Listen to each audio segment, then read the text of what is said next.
start out this podcast with an apology. Yeah? To you. Uh-oh. Because it is like 24 hours from when we're recording this is when the Devolver Digital Direct is on. God damn it, Jeff. I know. But I'm going to have things to say about that. But I wasn't like, let's record this at 11 p.m. on Friday night. I mean, come on. People got things to do on Friday night People at 11 p.m. got drinks to drink on Friday night. I have drinks to drink on Friday night. God damn it. Welcome back, everybody, to the RageSelect podcast right here on RageSelect. I'm Jeff. I'm Amanda. But you know what? We are dipping our toe into not E3 because this weekend we have There is no E3. the Summer Games Festival. Oh, yeah. With Jeffrey Keighley and all of his buddies. It's your boy. Yeah. The successful video game, Jeff. I'm gonna punch him right in his There mouth. had to be one. Yeah. Son of a bitch. I was so close. I spun the wheel and then it was like, you know, influencer, fucking like the new guy that hosts E3, and then it was like YouTuber. No, but we are not quite to full on Summer Games Fest, but Sony announced and dropped a big state of play this week. So we got a lot to talk about because it was a jam-packed dilly bop video majigger. I don't know what to... Jam-packed scat man. Yep. Sorry, the Red Bull is wearing off, but the coffee is kicking in, so I'm really into this like... It's a real manic moment kind of of like... sleep paralysis podcast man right now. I'm your sleep paralysis demon That's and right. co-host Amanda. Yes. Yeah. But before we get to that, I did watch Sinners this week. Yay. You asked me about Sinners. I thought Sinners was a very interesting movie. Yeah. It was compelling, and I never felt bored by it. It was quite odd, though. Like, the structure of that movie defies a lot of stuff. Like, all of my normal expectations for a movie were kind of subverted in the last like 30 minutes. In a good way? Yeah, no, I guess I was just like... I mean, it's better than, not to shit on Marvel movies all the time, but like it's better than any of those big box office movies where you're like, I know exactly what's going to happen in the next 5 minutes. Yes. Yeah. It was really straightforward, and it was edging up against the like, oh, this is a horror movie. We sold this as a horror movie, but it turns out it's just a character study. Yeah. It was getting really close to just being this is just about these characters, but not quite. And there was enough interesting stuff in there about, I don't know, a lot of it I'm not fucking qualified to talk about because it's about a whole different race of people besides me and their experiences and their past and their history, yada, yada, yada. And you are a white man. And I am white as hell. So I did, though, there's an interesting thing that happens in there with the relationship between the monster and their history. I'm going to be real vague here. And then like the people that are fighting the monster. And there's like a kind of an interesting commonality.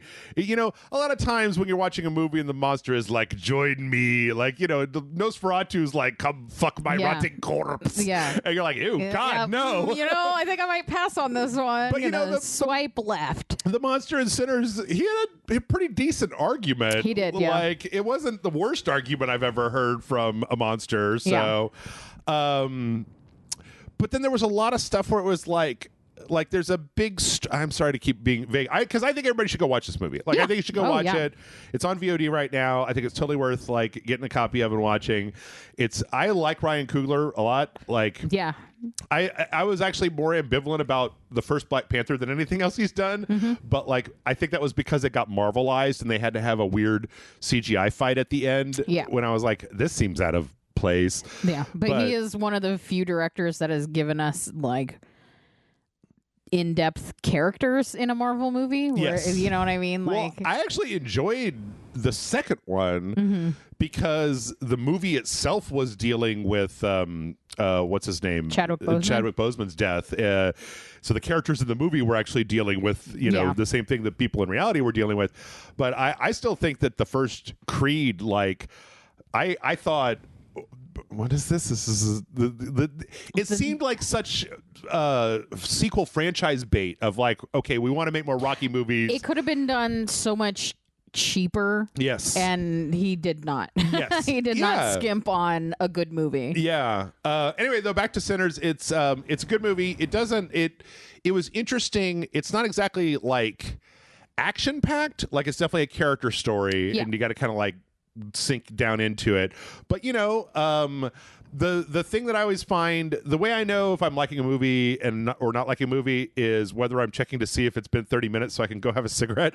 Yeah. And I kind of just watched that movie all the way through. Nice. Because it was just like bada bing, bada boom. And more than anything else in the world, it was something different. I'd never seen it before.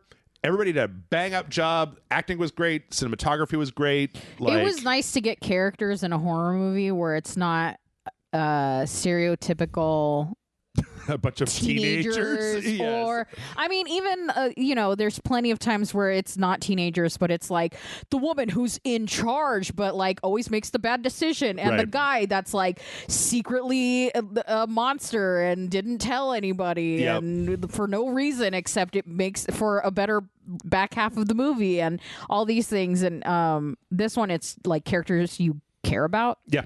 And it was an interesting way. I think that you could compare it.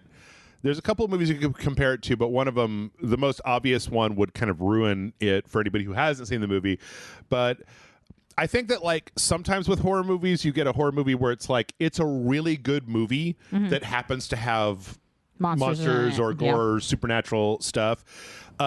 It's so funny because while you were talking about that, the thing that came to mind was Predator, where like Predator is a movie that is very much going in one direction and then suddenly becomes about something very different.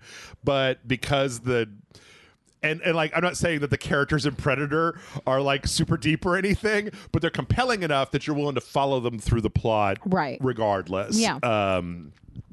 But yeah, I really enjoyed it. Again, biggest thing for me right now is just it was something different. It was an original thing. It was interesting. It had something to say. It was you and I have had this conversation a few times, but like there is something to be said about the one and done movie where you don't. I didn't have to watch 6 movies before it or read a whole book franchise or know anything before going into the theater and just watching it.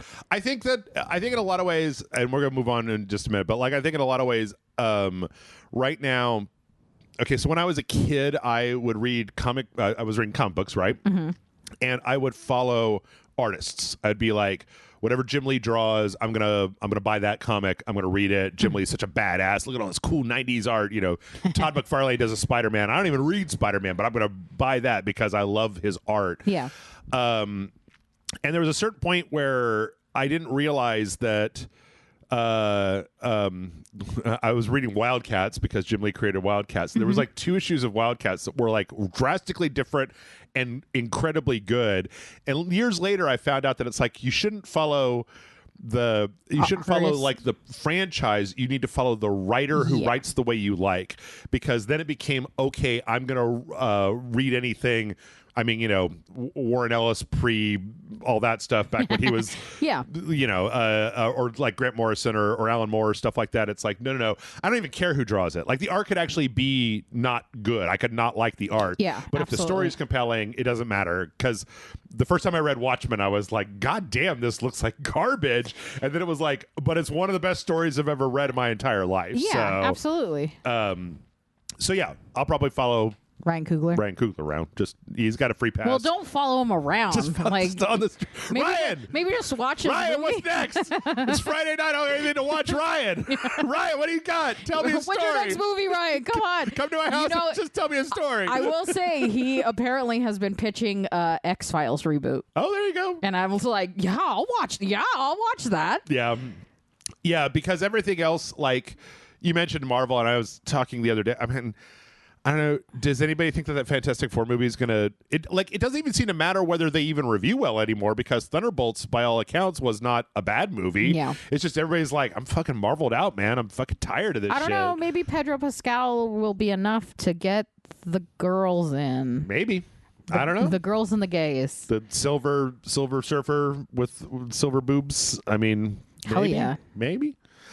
Anyway, I don't know. Go watch Sinners. It was good. I also watched Dark Matter season 1 on Apple TV. Yeah. With old Jennifer Connelly and based on the Blake Crouch. And novel. that was solid. It was a little subtle and subdued and more of a drama type of thing, Kind of dark and moody. Yeah, sci-fi. It's about a guy who it's kind of a multiverse type of thing, but in a much darker way than your standard Crouch multiverse. really likes that sort of thing. Yeah, which I was like, oh, are they going to have the special effects in this going to work? And it's like, it's just a box that turns into a hallway, and then you open a door. Like there's no DeLorean that you get in or TARDIS or anything. It's just like a big black box, and then you get in it, you take drugs, it turns into a hallway, and then you open a door in the hallway, and then that's a different box. So nice. I mean, I'm in. But yeah, they're doing a season 2 of that, and I like it. I don't know. What about you? You see anything good? Watch anything good? You play anything good? I have not been watching any television that I can think of because it's been heavy on wrestling lately. There was a pay-per-view like 2 weeks ago, and then yesterday was a 4-hour episode of wrestling, which just means like instead of the normal 2 hours, they were like, we're just gonna give you 4 hours. That's a pay-per-view for free. This is AEW. I don't watch WWE, but so it was just I've just been watching a lot of dudes fighting and girls fighting. I think I showed you the clip from Anarchy in the Arena where the girl had her ear locked, her earring. Oh yes, chained up and locked onto a thing, and like my visceral reaction of fear as somebody with stretched ears, and I can't. It sounds. I keep thinking about it. It just doesn't sound like there's anything else like wrestling in this world. Like, because it's kind of a sport where it comes in seasons and it comes on weekly, but then it also has a storyline, like a narrative show. Similar to a stunt show that you would see at like a Universal Studios, right? Mixed with like an episodic television show closer to a soap opera. Than like Game of Thrones. Sure. Where, it's just a lot of this melodrama and everything is always the most important thing. But also kind of slow burn, and you get rewarded for watching the longer you watch kind of thing. And it's fun, and it's kind of drag, and it's kind of burlesque, and it's kind of a bunch of different things. The pageantry. Yeah, I mean, and every wrestler creates their own character, and you kind of get to watch them develop that over time and over years. So, yeah, I mean, it's been a blast. I mean, I guess you like it a little bit to soap opera, and I guess that kind of works in the idea of like, even if a soap opera isn't the best written thing in the world, there's something about being like, every fucking day I get to go like interact with this world. Yeah, maybe it's like a telenovela where somebody says something bad and then somebody gets slapped, but then over dramatically falls down the stairs when they get slapped, and then the music's like. Do they have does anybody ever do telenovela edits of wrestling where they put in all of the dramatic sound effects? No, but now I want to. It's just been a good time in wrestling lately, and so it's just, or at least in AEW. I don't know what the fuck you guys are doing in WWE, but AEW has been just a blast of great wrestling and super fun storytelling. I'm glad that they and like vaguely gay storytelling, where all the guys will be like, "I hate your guts," and I hate your guts, and then they stand real close to each other, and then John and I are like staring at the screen like they're gonna kiss, they're gonna do it.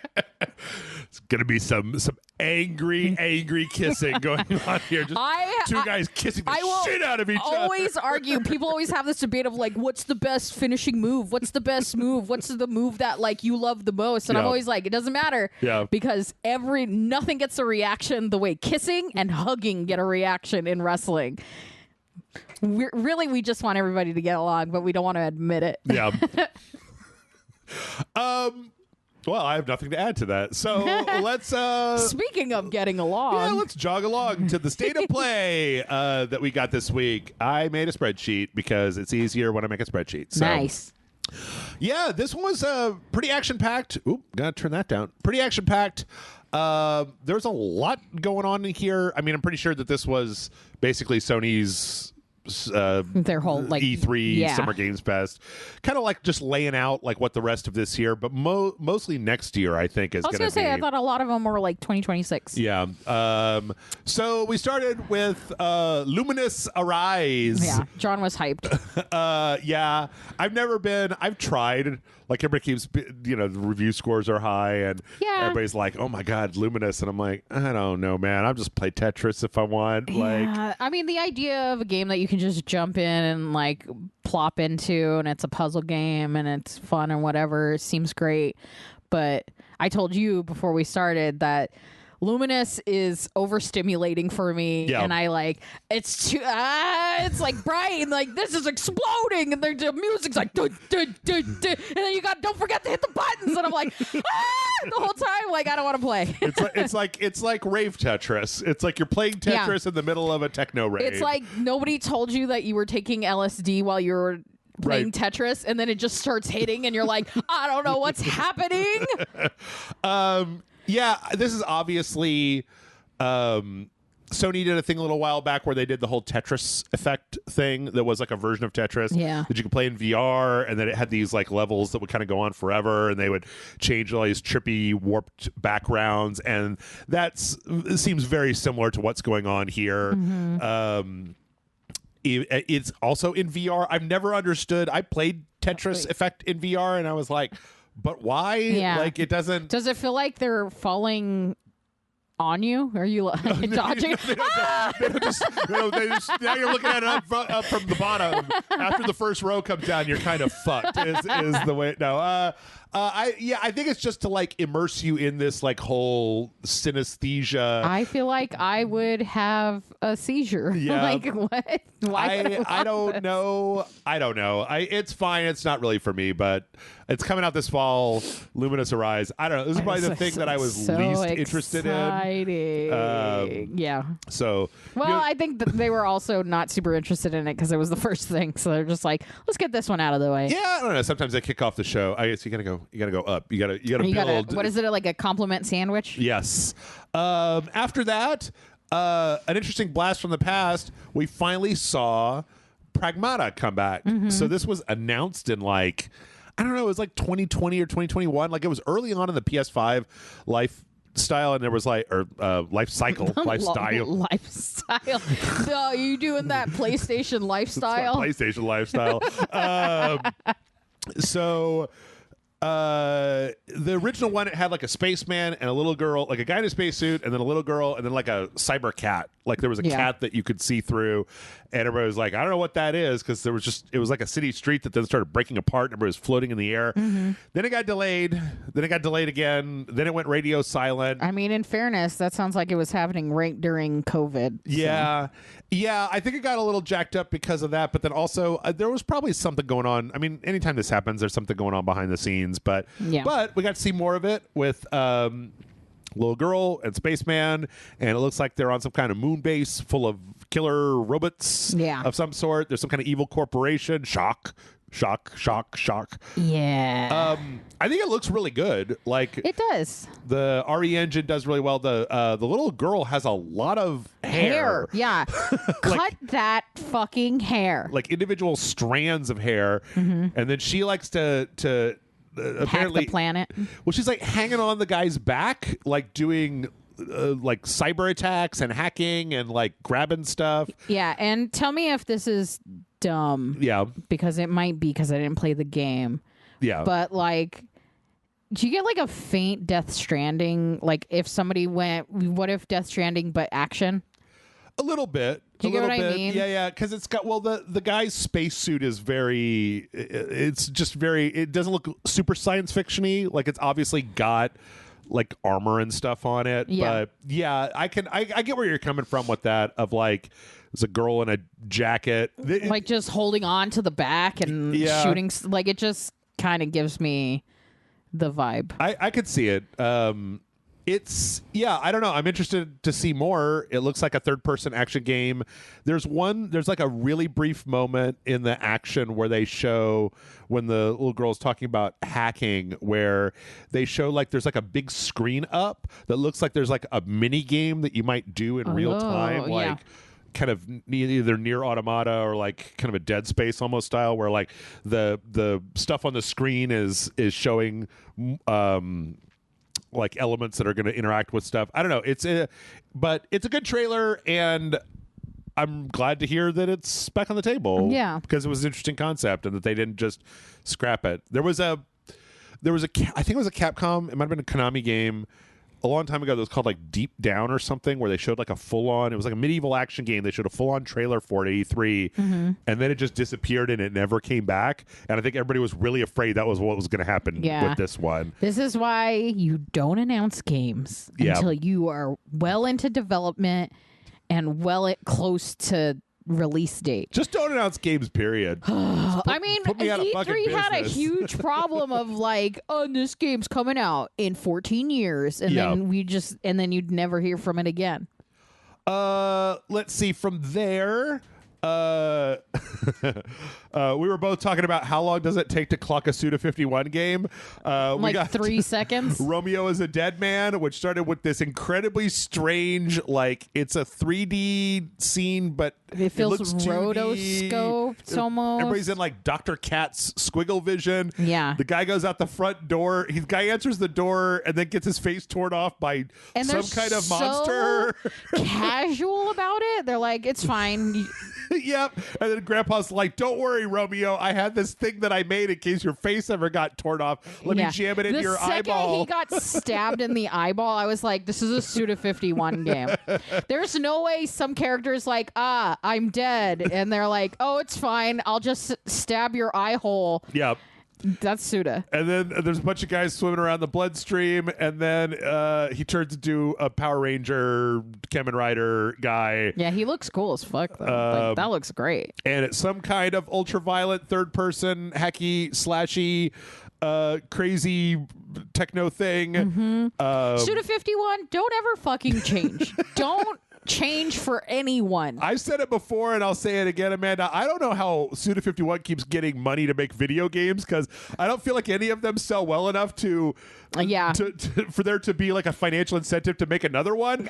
But whoever he's doing blow with that is willing to cut the checks, keep doing it, my man. Love him, so it's fine. He's such a Looney Tunes fucking guy. And then there's like so much blood and like giant severed heads, but like half of it's like in a mall. I can't even tell what's happening. Like I can't even tell what he's fighting. There's like giant skeletons. Can't promise you're gonna know when you play the game either. So you can play this game all the way to the end and not know what the fuck is happening. Yeah, there's like a lot. But then there's like undead guys. But then there's like zombie guys, and then. And literally like 2 seconds of what looks like a serious storyline. Yes, but then they're like, no.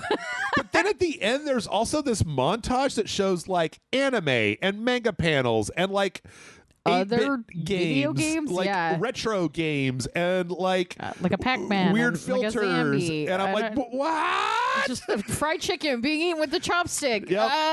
And then at the very end, there's an FBI ship in the middle of outer space, and they said coming in 2026, maybe. No, but then the actual end is Grandpa's talking to him, and it turns out that the Grandpa's the patch on the back of his jacket. Yeah. And then it's Grasshopper Manufacturer, and we're all like, oh. Yeah. Yep. Sure. I'm riding a motorcycle in space, baby. Yeah, he's the best. And I love him. Yep. He's such a fucking nerd. He's such a dork. So, yeah, Romeo's a Dead Man looks like that's right up my alley. Yeah. Can't wait. No notes. 10 out of 10, zero notes. Let's see. From there, we got an extended trailer for Silent Hill F. I thought this had a release date, but it also has a release date. I was telling you before, I'm kind of like hit or miss on Silent Hill, especially because a lot of the later ones were the first ones that I played, and they weren't very good. And everybody's like 2, and then I went and played 2, and it was okay. But I played it in the HD remaster, and that was a bad port of it. And yeah, a little overcomplicated. This looks dark as shit. Like really, really dark. It's just kind of ominous. I mean, like, I don't know. There's a certain level of video game violence. Like we just watched the Romeo is Dead, right? There's like a million buckets of blood. But now that you're desensitized, here's Silent Hill. But in this one, it's like, I don't know. There was this one part in the trailer where it's like, they got the kind of the doll ladies, but they're like John went, they're Barbies, and I'm like, I don't think that's what I'd call them. They're like murder marionettes full of like blood and yeah. But then later on, there was a part where there was like the various classmates of the main character that are like, I don't think I tied up and with their like bones busted up in the wrong directions. Yeah, and they keep kind of dolling it up and I don't know. It's just like I was watching some of the stuff. And there was one of the previews for it that was like, no, I remember what it was. They had to submit the ESRB rating, and it had to have like a list of like the types of violence in the game.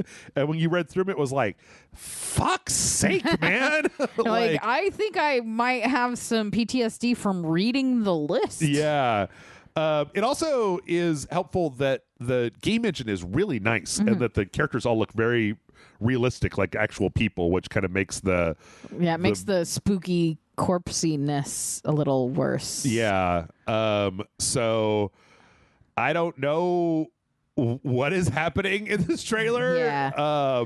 It is good though. Like it's that good kind of scary. You know, in the movies where you may not get like jump scared, but like they do the thing where and now here's a monster and you see the monster and your reaction is like, oh no. Yeah. That's like a solid feeling. I love when that happens. Yeah, whoever they got doing the monster design on this thing is great. Yeah. Also go to therapy. What the fuck? No, I think that's the other thing is that Silent Hill has also then had a big pall over it for a long time because of the whole PT development and then cancellation thing. Yeah, that's fair. So this looks good. Was this the trailer that we saw a while ago where we saw the teaser and it was just a girl with like plants growing off of her? Yes. Okay. It's like there's a lot of like these kind of sickly blood red flower fungus that is in the town. But I mean, the biggest problem with Silent Hill, right, is that the reason that a lot of people like Silent Hill 2 is because Silent Hill 2, it's like all of the horror is a metaphor. Like we were talking about in the Silent Hill 2 had something to say about like grief and loss and like how people feel and stuff. Yeah. Silent Hill 1 and 3 were about like a cult that wanted to recreate a dead god or something. And people like those a lot. But Silent Hill 2, I think, resonates with so many people because there's something a little deeper in it. It's about Silent Hill, but what it's really about is James dealing with the death of his wife. Yeah. And so the idea that if this one can do that, can be more about the character's own internal challenges being then reflected in what is happening in the world. Yeah. Like symbolism and shit. Then it could end up being good. So we'll have to see. Let's see.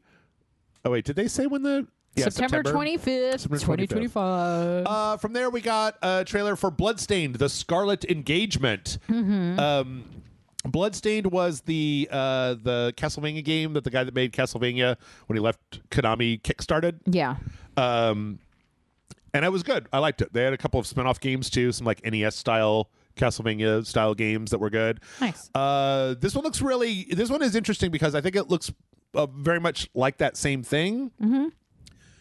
There is a huge disconnect between like these cutscenes of really dark, high contrast, moody lighting, and then when they show the game, it's very like, it's like kind of cel shaded. It's a lot less detailed. There's a lot less like the shadows are all a lot harder. There's less muted colors. The cutscenes make it look like it's like Elden Ring or something, and then you see the gameplay and it's just side scrolly.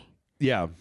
Which, like, I mean, that's fine. That's the kind of gameplay it is. But I don't ever like when the cutscenes are drastically different. So different. Yeah. I don't know. Yeah, I think, I'll still probably play it because I forget the name of the guy, but the guy, at least, that was in charge of the last one, he's like the guy that made all the best Castlevania games. And so the idea that even if it's drastically different, it's like it'll probably still be a really fun Castlevania game.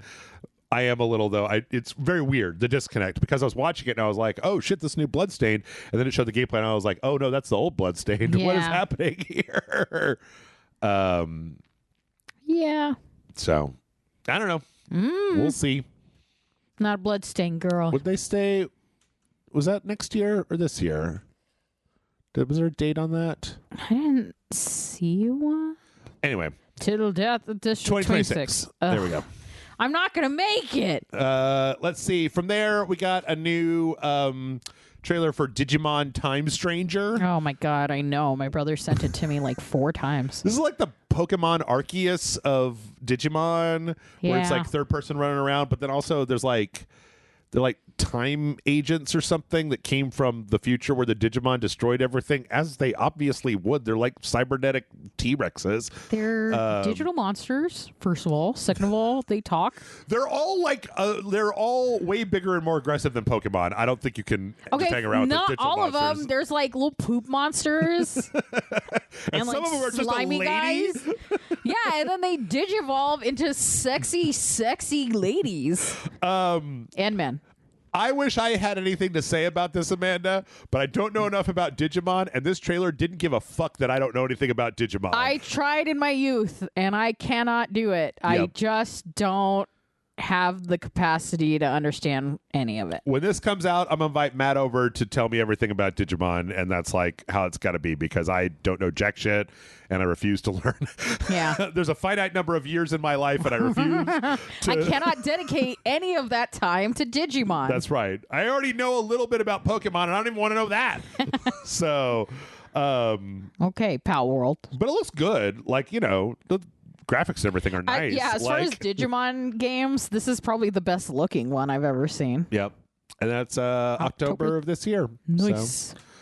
So, let's see. From there, the worst kept secret in video games was finally revealed. Square Enix has been not teasing, but there's just been information about a remake of Final Fantasy Tactics for a long time, and they finally announced it. So PS1 game, it looks like they've redone. There's 2 versions of the game that'll be in this collection. The first one is basically the old PS1 version, but then there was a translation for the PSP. There was a different translation for the PSP version. There was a better translation because the original was done on the cheap back in the olden days when we didn't give a shit. Yeah. So there was a better translation. Now we have to care. Yep. That has a little bit more classic version, and then there's this updated version where they have it like kind of redone sprites. Like, I'm not the biggest fan of these sprites because they still kind of look like they've just been up-resed. And all of the lines are voice acted. That's the big thing, is that Oh, and they weren't before? they weren't. It was just nice. it was just an RPG before, where it was Yeah. like, you know, like they just put up the text on the screen. Yeah. Oh, that's cool. Yeah, and that's coming out in September 30th. So Nice. yeah, it's fine. It's fine. It's fine. That's I'm fine. not a Final Fantasy girl. I really like. Everybody loves Final Fantasy Tactics. There is a you can get fucked in Final Fantasy Tactics, where if you don't like keep progressing, what'll happen is you'll get about 2/3 of the way through the game, and then you'll be too weak.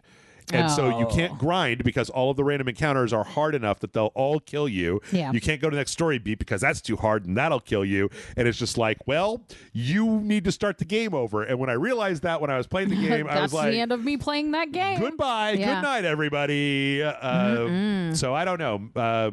Like, because people were, and I think one time I mentioned this, people were like, well, you just have to play it with a guide. And I'm like, any game that makes me have to play it with a guide, Nope. you just got to get out of here with that. But maybe the enhanced version will be a little bit less ball poundingly difficult. So Ball poundingly difficult. let's see. From there, we got a trailer for Baby Steps. Yeah. We've waited for a long time for Baby Steps. I know. Fuck. They pushed it, right? It should have been out earlier. Yeah. That was what? Bennett Foddy and God, who was the other person that was involved with that? Is Bennett Foddy? Oh, I guess it's just Bennett Foddy and Devolver Digital. And from this trailer, it seems like the whole point is that the guy has to go to the bathroom. And so you're trying desperately to find a bathroom, but he keeps being like interrupted and haunted by this dude. Yeah. This is the one where you have to manually move the legs, and it's like horrible.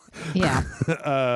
Love it. That Devolver's had. But that's also has a release date now. So finally. Yeah. All right. I thought it did. Yeah, September 8th. September 8th. So close to my birthday. There you go.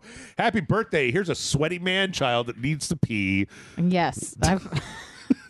Yes. There's one shot where they just show the sweat soaking through this that like straight line down his spine of horrible sweat. onesie right into the crack on his butt, and it's like, if you're a sweaty person, do not wear the color gray. Well, also don't wear that's like a thermal onesie. Yeah. Like, in fairness, I don't know if he knew he was going on this journey. That's true, because he doesn't have shoes on either. Yeah.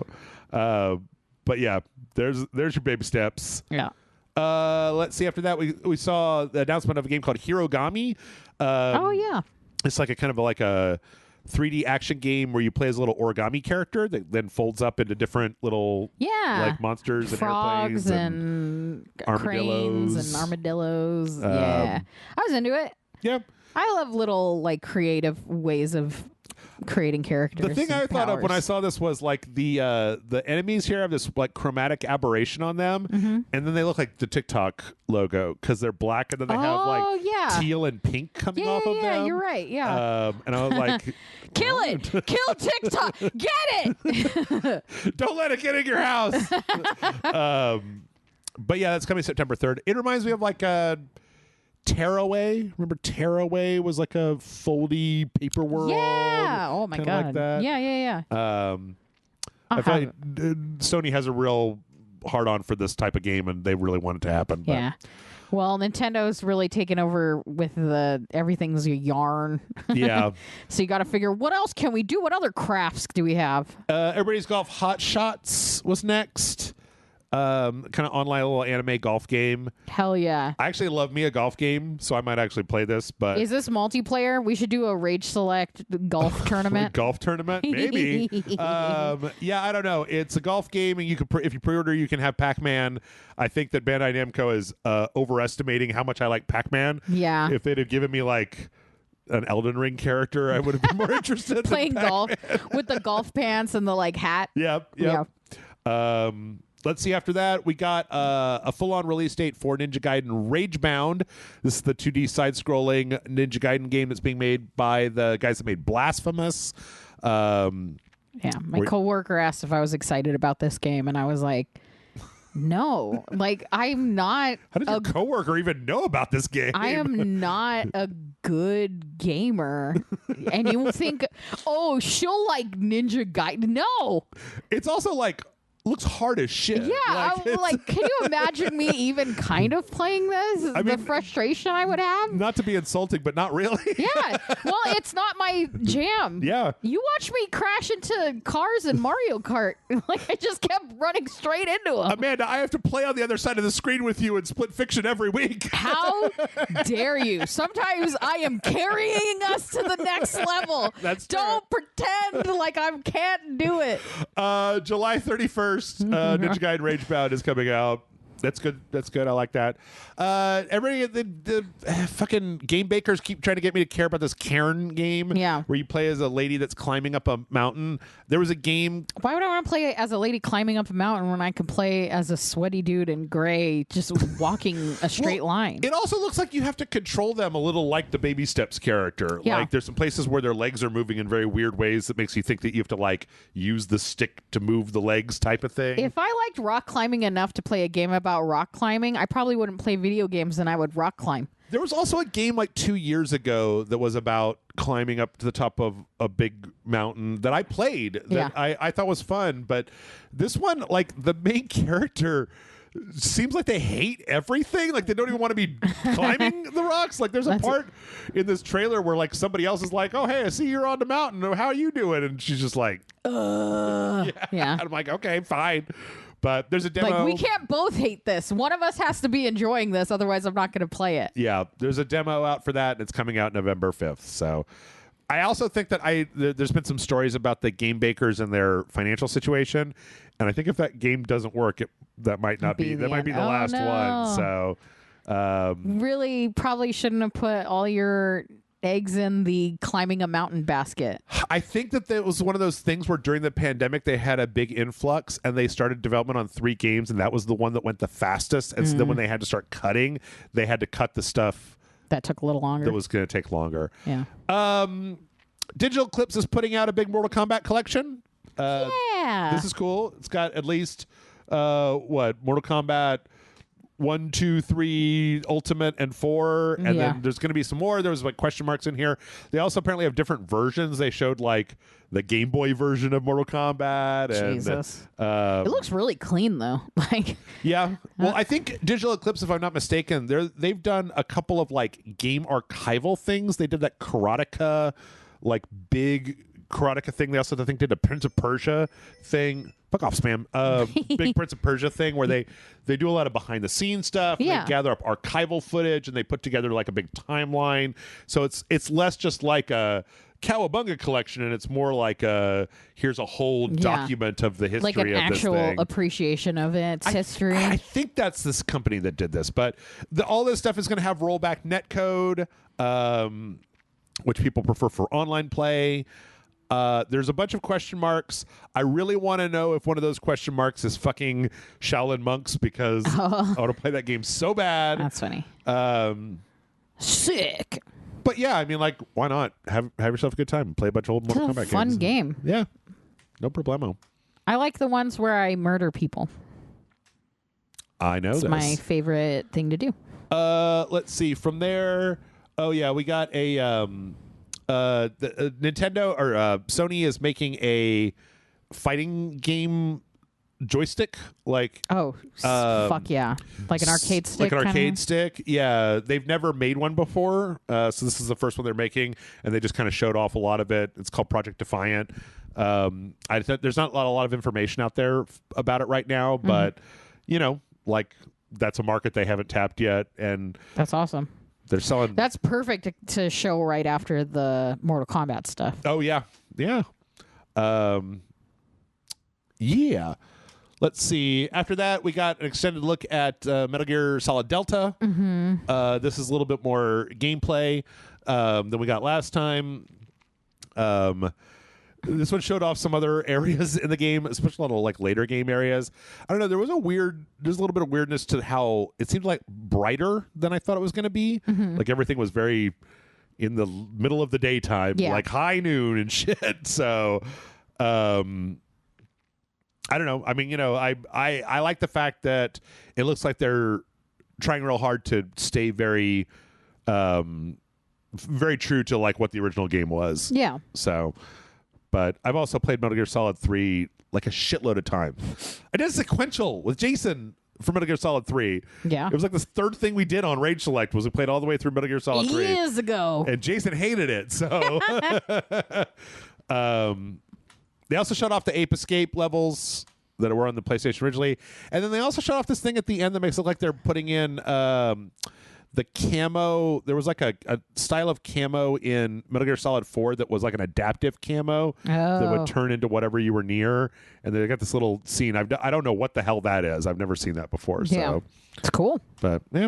And more. Let's see. After that, we got the announcement for Neo 3. Let's see. Team Ninja made their own Souls game with Neo. I didn't like the first one. I did like the second one. Really looking forward to the third one then, huh? No, I played the second one all the way to the end and beat it, and I really enjoyed it. And so Michael and we actually did a video on this because they've also put out a demo for it. Oh, nice. How was the demo? Does it seem like it's closer to the...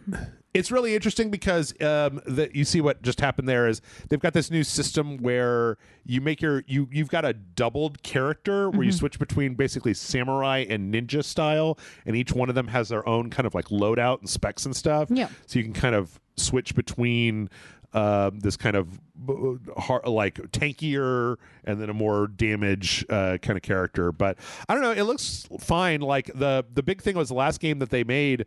I thought kind of looked bad, but this looks really nice. Yeah, I was just gonna say the like big monster things that they have him fighting in this they look really nice. Yep. So they look so cool. Let's see. We're looking at about time here. Ooh, we're just about out of time. All right. So anyway, there is a big demo out for that. It's not coming out until early 2026, which is why I played it for the show, because I like to play stuff that's going to be out in like 4 months. Yeah. So let's see. We also got the announcement of Thief VR Legacy of Shadow. So Thief is a well-beloved franchise from a million years ago.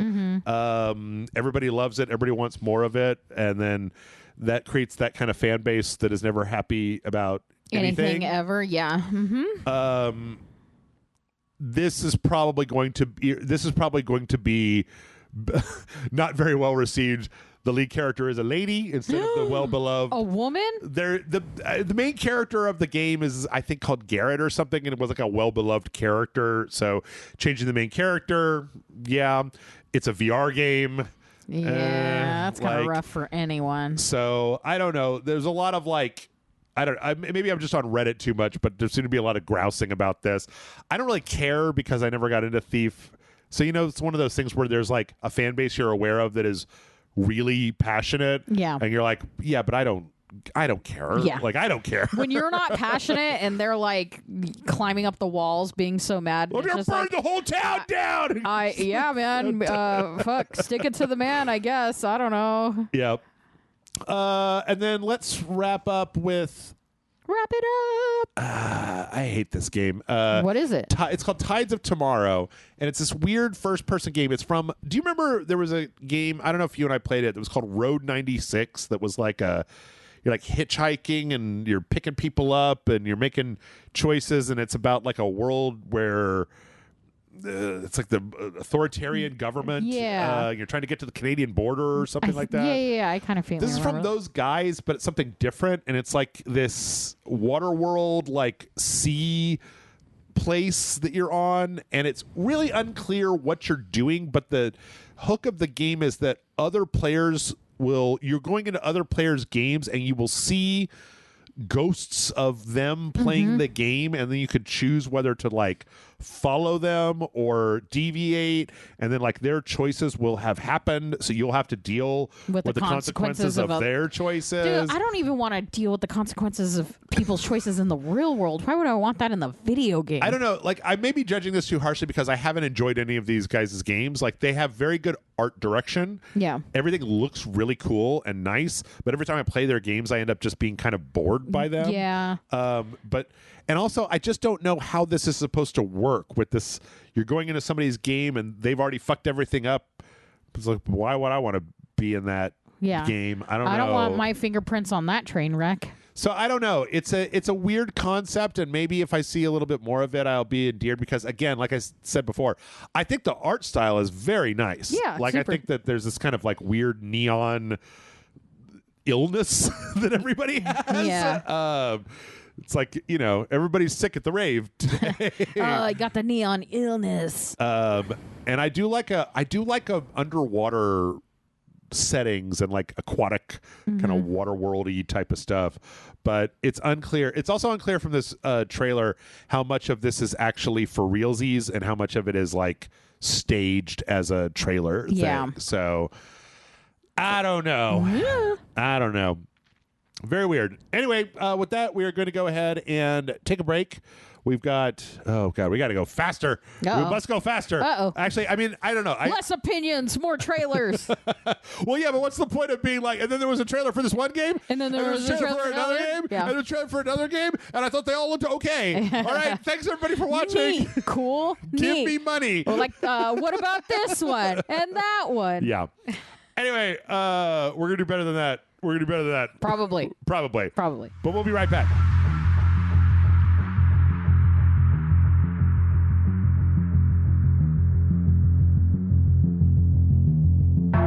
And we're back. Here we are. And we still have more Sony State of Play left to go because I can never make these things happen in one one part. It's a lot. There's a lot going on here. You know, The only way to make that happen is if we don't talk about movies or what we've been watching. Yeah. So, but we are going to run through some of this stuff because a few of these are a little meh. Astrobot's getting 5 new levels for free. Basically, just new challenge levels. Play them? No. They've been adding challenge levels, and the challenge levels are a little bit harder fun. than I would like. Yeah. Than I would like. So, let's see. Outside of that, we saw a game called Sea of Remnants. I don't know how to feel about this game. This is, I don't know, like it's puppet, like marionettes, like they're all like wooden marionettes. And it seems like some kind of third-person RPG pirate adventure comedy thing. I just don't like the marionettes. Like, they don't jive with the rest of what I'm seeing in the trailer. Why are they marionettes? I don't know. I don't know. This is one that I'm on the fence about, so maybe I'll see more and it'll be more interesting. But right now, I don't know. It's like, it's just not my favorite thing that I'm seeing here. I do like a good pirate thing, but I just don't understand why everything is made out of wood. Like, there might be like a reason for that or something, but like, I don't know. It's just, it's very weird. It's very weird. Yeah. So they should change that mermaid because that's real close to the Little Mermaid. Real close. Let's see. And then from there, we got another, a game called Sword of the Sea, which is not a pirate game.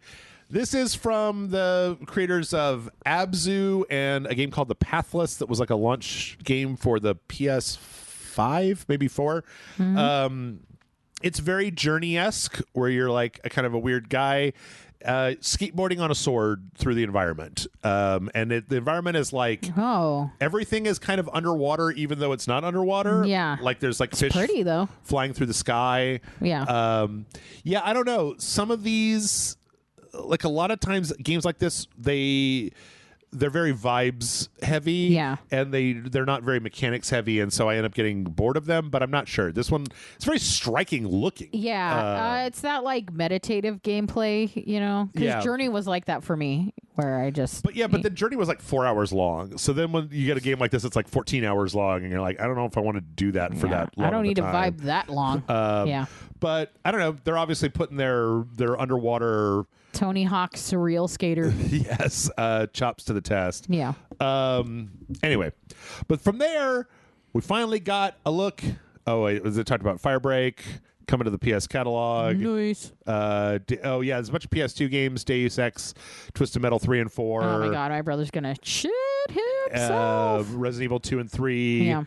And then Myst and Riven are all coming in the coming months. Yeah. But from there, we finally got a look at IO Interactive's James Bond game. Oh, yeah. That has been rumored for a long time now. I'm super excited because IO made Hitmans, and I love them Hitmans. I love to hit them mans. You were there. Yeah. You got to see I all was of the forced. Am I going to be there for this one? I'm fine with that. Probably. It's interesting. Like, obviously, I think it looks real nice. It looks on par, maybe a little bit better than the Hitman always looked really good. Yeah, but, absolutely. It's a young James Bond. Yeah. It's a little baby James Bond. It looks like a young Tom Cruise. Am I the only one? Like no, I can see it. The one where he's like Irish, his first movie with Nicole Kidman, whatever the fuck that one was called, Far and Away. Oh, yeah. I think the big thing here is he's got the scar, which I hear is from the books. Like in the books, Bond we're going has this facial book scar. accurate. Yeah, and he's like brand new to the program. There's so kind of origin story. Yep. Looks like they're just rebooting. They've got a character that's probably Moneypenny. We've got a Q. Yeah. We got an M. We got That's cool to not like try to push into like one of the films or. Well, the films are all become so dour and fucking heavy with fucking. I mean, you could go backwards and make it weird and 70s-y. Yeah, make it all like silly. The guy that chews on people for a living, and a guy with a hat. I don't know. It looks like IO is putting their chops to the test here because it looks like a globe-trotting blowing people up adventure with all kinds of costume changes and exotic locales and action and adventure and little gadgets and stuff. And hey, so you're wildly into it. Wildly into it. I mean, like, the thing is that James Bond games have been mostly bad, as I understand it, over the years. I mean, you got GoldenEye, right? And then there was like one, I think it was like Nightfire, I think, on like the PS2 that people liked, but a lot of them have not been very well received. But I like the idea that they've got enough chops, and that we're also at a point in 007 where you can just start over. Yeah. Like the Daniel Craig stuff came to a conclusion, and I don't even know if we have another one on the horizon, but I don't know. But yeah, we got a cocky young Bond smashing stuff, shooting people. There's ladies in bikinis and stuff. Yep. I'm all about There's gadgets. Not just that, but aplenty. You and I are recording this on Thursday, but tomorrow it's like Summer Games Fest, Day of the Devs, Devolver Digital, and then a showcase just for this. Like IO is doing a Hitman this and their other doomed game, Mind's Eye. Yeah. I also really like this part at the end where they're hanging over the alligators, because it shows that they do have a little bit of that silliness in there. The like, I expect you to die bullshit. Yeah. And I think that I'm pretty sure that from the dialogue that this might be a Felix Leitner that was played by what's his name from Westworld in the last few movies. Oh my God, what is his name? Or wait, was that was Joe Don Baker Felix Leitner? No, Joe Don Baker was a different character, but was it another Jeff? Was it another Jeffrey? I don't know. We gotta look it up. Let's see. Oh my God, who's gonna get there faster? James Bond. I have his picture, but I don't know his name, and it makes me feel worse. Felix Leiter. Oh my God. Actor. Why did Jeffrey Wright? Thank you. I'm on a list of all of the actors that have played him, and I'm like, he's got to be in here. But yeah, I'm super goddamn into this. Like, I don't know, you seem a little bit cooler than me. Is it just? I think it's just because it's James Bond. Like, if they were like, this is new spy thriller game by the people that did Hitman, I'd be like, that looks cool and it looks fun, but it's like James Bond. Yeah. What if at the end of the game he gets all of his hair burned off like the Joker? And then it's like, oh no, my feelings are all gone. Guess I'll have to go kill a whole bunch of people. I'd probably be more into it if I'm being totally honest. Yeah, I don't know. It'll be interesting to see, because I'm not exactly a James Bond super fan. I like a lot of them. Like, I like the good ones, but the last like 3 Bond movie, I really like Skyfall, but I like Casino Royale. I don't even remember if I watched Skyfall more, and like GoldenEye and the kind of I like the Roger Moore ones. But yeah. Anyway, we'll see. Let's see. We also from there we got a really brief teaser where they're going to be doing a full-on showcase for Ghosts of Yotai at the end of, I think it's July.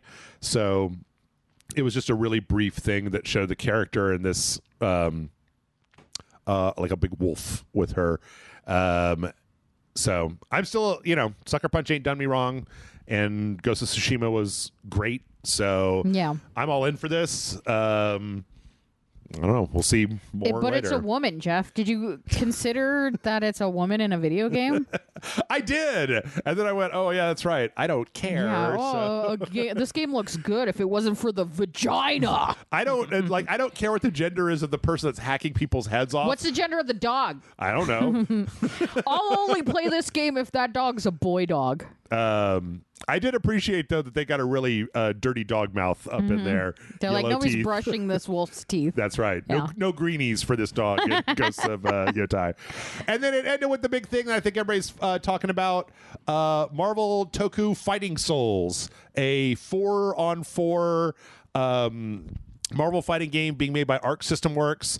in their traditionally fucking crazy ass style. It's been a long time since there was just a Marvel game. I think the Marvel versus Capcom and some of the re-releases, some of the other ones, but having just a pure Marvel fighting game. And then also this is like the first fighting game that's ever doing 4v4. Like there was a lot of 2v2s back in the day, and then there were 3v3s with Skullgirls, but this is a 4v4 where you can like call in assists, but then also switch during the assists. They showed off Captain America, Iron Man, Spider-Man, Storm, Ms. Marvel, Doctor Doom, Ghost Rider, and one other. Who am I forgetting? You're literally here? looking at him. What's his face from Guardians of the Galaxy? Isn't Star-Lord? Star-Lord. Did I already say Star? Okay. Oh, did you? I may not have. Maybe you did. Yeah, but I mean, I'll be honest. Like, it looks an awful lot like if you told me this was the next Marvel versus Capcom game. Yeah, I would believe you because it's a 3D fighting game. Oops, forgot to put my Capcom in your Marvel versus Capcom game. Yeah. What's interesting though about this is that it's going to be PS5 and PC, and it is skipping Xbox and Switch and stuff. Aw, so come on. Which is a pretty big get for Sony. We talked right after we stopped recording that like most of what we're seeing here has been single player or games that can be played primarily single player, as opposed to a whole shitload of Concords and God of War Online and Horizon MMO and extraction shooters and new Destiny. Is this their big online game? This is their big multiplayer game, and it's just probably, but then also, I mean, as Arc System Works, they make these really convoluted stories for all their fighting games as well. So there's a good, I think that's probably going to be. But there's only 8 characters. There's going to be more than 8 characters. I know, but why do you only show me 8 characters? I don't know. As a person who's been doing this for a while, I'm like, I'm fortunate you got 8. I would expect to see 2 maybe 4. I think it's a little weird. The only thing I have a little bit of an issue with is that I said this before. Everybody kind of looks like exaggerated, but somewhat like just a person. And Ms. Marvel looks like a little anime Sailor Moon. Yeah, she got like Sailor Moon face, big doughy eyes, big anime eyeballs. Yeah, but. Yeah, I don't know. I mean, I like me a good fighting game. And they're going to do Rocket Raccoon in this, but he's going to look like a Sanrio character. That would be great. I'd love that. I like the fact a lot of people have been commenting that apparently Dr. Doom's ultimate is just I'm going to shoot you with a gun in the face. Oh, no, bullets, my one weakness. Like, yeah, I'm not entirely sure. It's Dr. Doom. Look out, he's packing heat. He's got a gun. Hey, we said no guns. He brought a gun to a street fighter.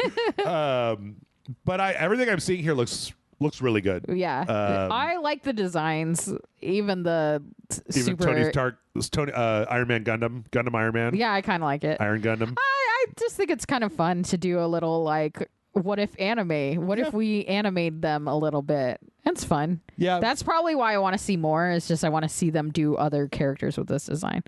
Yeah, once they have a real strong design aesthetic, then it's fun to see the rest of the roster. I mean, a lot of Arc System Works games, the nice thing about a game like this is if it's accessible to a large number of people, then you launch with 16 characters, and then you add 4 in the next season pass and 4 in the pass after that, 4 in the pass after that. So maybe skins. I mean, that Marvel shit is rife for skins, right? I know. Where's Wolverine? Wolverine's got to be in here somewhere, right? For sure. I mean, if you're doing something that looks like Marvel versus Capcom, don't you have to have like Wolverine? Who do you want to see? What's the one weird Marvel character you want to see? I don't know if I know any weird Marvel characters anymore. Because like Squirrel Girl used to be my answer for this, right? But now everybody knows about her. No, she's popular. I don't think she's cool anymore. Howard the Duck. I want to see Songbird from the Thunderbirds or from the Thunderbolts. Yeah. I really like what's his face? When Baron Zemo was leading the Thunderbolts and he had that like red, white, and blue mask with the big like the American flag mask and cape, like he was just like a sword fighter. He was really interesting. You want a swashbuckler? Swashbuckler, yeah. So yeah, but that was a state of play.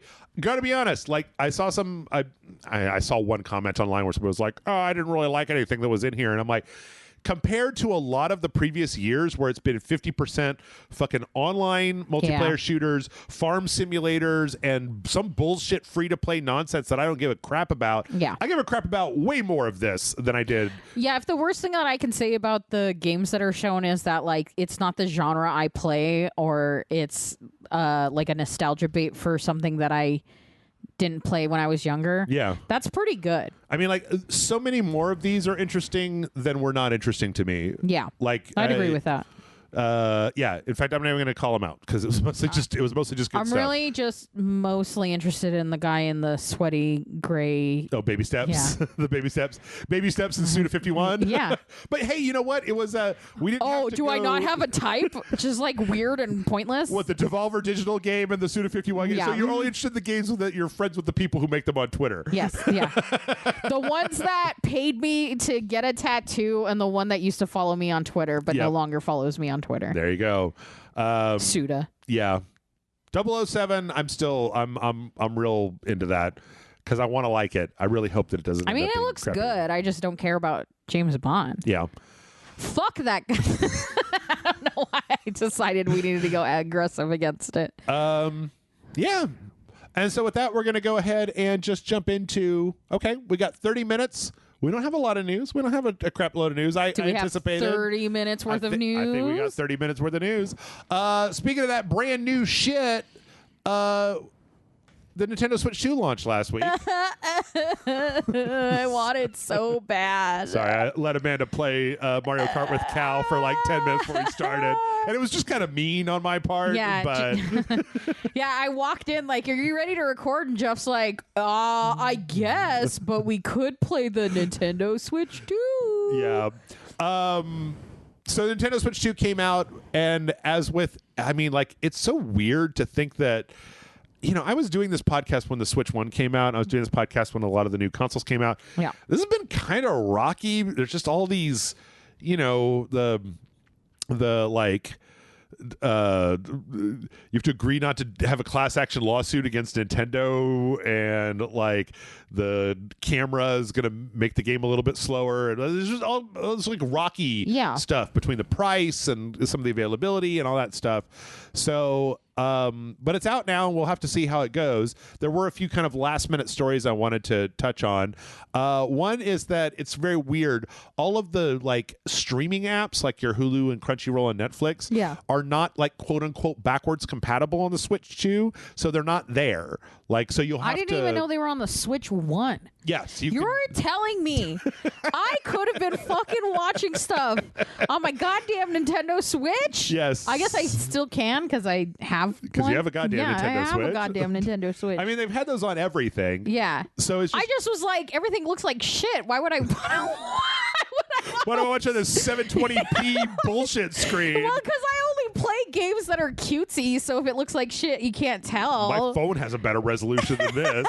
Yeah. It's so funny that I didn't know that the whole time. It's weird because there was a Q&A where they asked him about it, and they said that, like, the original Switch backwards, quote unquote, backwards compatibility is a little tricky because if they do like a full hardware emulation of the original Switch hardware, it's so processor intensive that it'll just kill the battery within like an hour. So they have this like this kind of half and half solution where they're half emulating Switch stuff, but then that's why every game needs to have an update to be able to run on the Switch 2 is because it's literally running on a different hardware set. But it does mean that at launch, yes, even on that fancy new 120 hertz HDR screen, you can't watch any of your shows. I don't really consider that to be too much of a big deal because everything you can watch a show on everything. Yeah, like, somehow it's not a loss for me because I didn't even know it was an option. There you go. Actually, you know what? There's a story that came through here that I'm just going to briefly mention. Stay ignorant. You'll never be disappointed.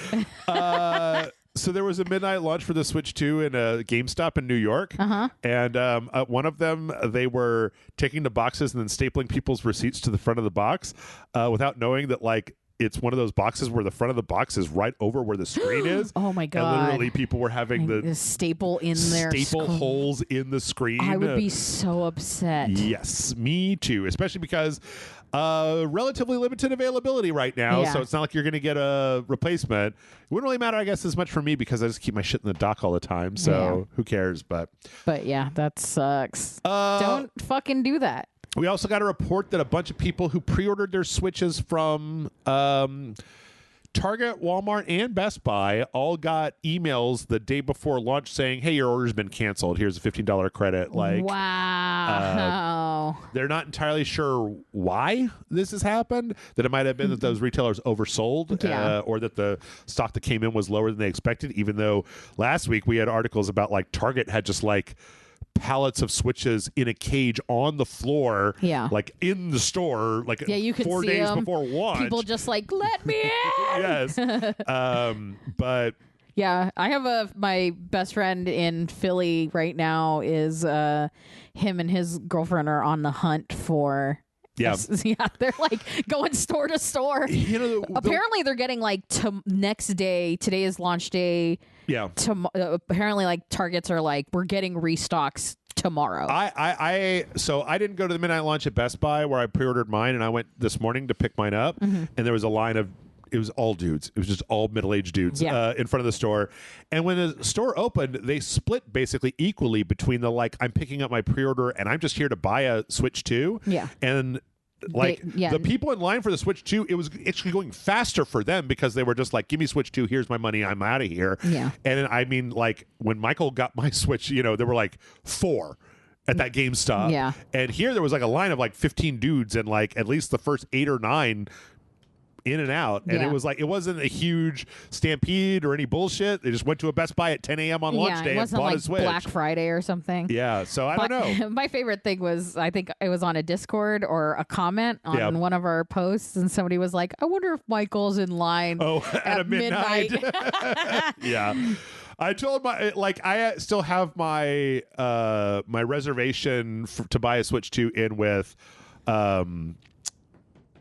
Nintendo. They haven't sent me the email for it yet, but I told Michael that he gets first dibs. If I ever get a restock, he gets first dibs because that motherfucker stood in line for 14 hours to get me my Switch 1. So. Yeah, he's a hero. Well, if you're in Japan, Amanda, and I am. It looks like there's actually been a thing where a lot of the retailers in Japan are not selling any Switches retail, only lottery winner / pre-order people. So literally the stores have none except for what you have there. And as I read through it, it's very strange because the I don't know. I feel like as over the last 10 years, it's like I've gotten to know more about Japanese culture than I knew when I started this, where I was just like, it's fucking kooky. Yeah. Like I watched an anime. The idea, one of the store reps was asked about it, said that they didn't want people lining up and then being disappointed and clogging up the store and like the whole thing. So it was just like, no. You have to have one. That's basically. Fair. Yeah. Because, and if you don't have storage, like if it's a smaller retail place and you don't have a back warehouse where you can just stock up on stuff, sometimes you just gotta have what you know is gonna leave. Yeah.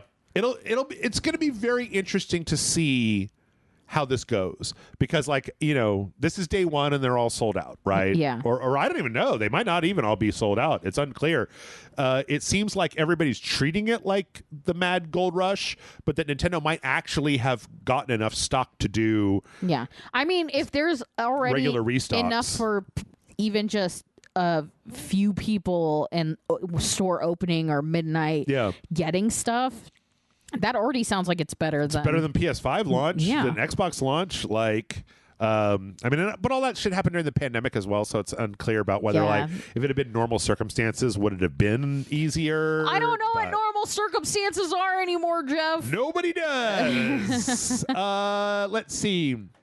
Apparently, Fortnite is going to run really well on the Switch 2. We got a recent finally. Update.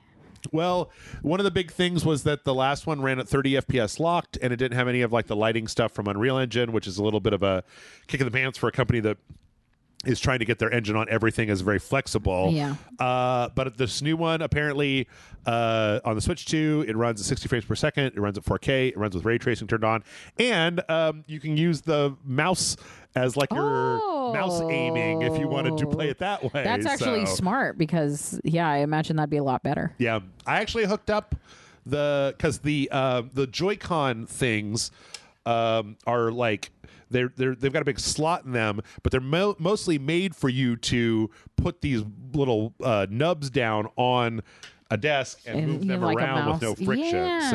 So it's interesting. But yeah, so if you want to play Fortnite on the Switch too, sure. Yeah. Do it. Hell yeah, dog. What else? Speaking of Fortnite, we can't go a week without talking about some AI bullshit. Yay. So Unreal had a big, like an hour-long conference, and it was like this Tuesday, and I watched snippets of it. We're going to talk about one thing from it a little bit later, but one of the things that they talked about was, so were you here when we talked about the AI Vader? No, I think I talked about test with that. So they put an AI Darth Vader in Fortnite. Oh, but you did tell me about this. That was saying some weird shit because it's an LLM and you can't tell how those are going to work. Now, James Earl Jones did say that he allowed, like, he wanted his voice, the voice of Darth Vader, to continue on. Yeah. Probably not like this. Yeah. So, yeah, they tried their hardest to make this thing behave, but as with most AIs, it didn't behave. Yeah. It said some really strange things. It said skibbity toilet.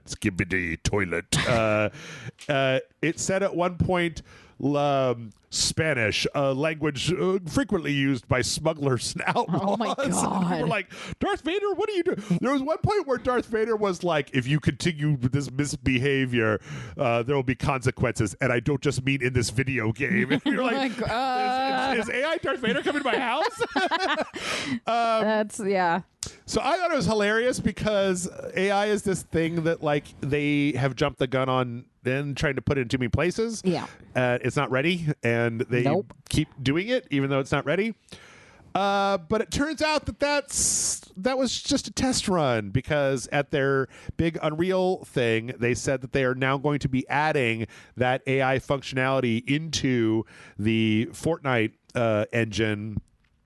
And you could basically, or into the Unreal Engine, and then you can, like, set parameters, load a voice model, tell it what you want to be able to say and not say. And so they had like a demo where they had, it was like a guy, it was like a hallway, and there's a red button, and they had like a character called Mr. Button that was like this ethereal voice. Its goal was to try to get the player to press the button. And it was horrible. It was absolutely terrible. Mostly because it has to cover the, like, translating your voice into text, sending that text to the large language model, getting text back, and then reading that text in a voice. Yeah. And it only takes about a second, or like a couple of seconds. Like, it's pretty fast. But you have to cover that, because otherwise it's just going to be like silence, and that's not how people talk. So it was constantly going like, well, you might want to try blah, blah. And then the person would ask a question. They go, well, I think that it might be a thing. And I was like, God damn it. Fuck this bullshit. Yeah, like, don't like it. It was no good. And also, apparently, I didn't watch the entire thing, but apparently in the live version, one of the things it's not supposed to do is just tell the player to press the button.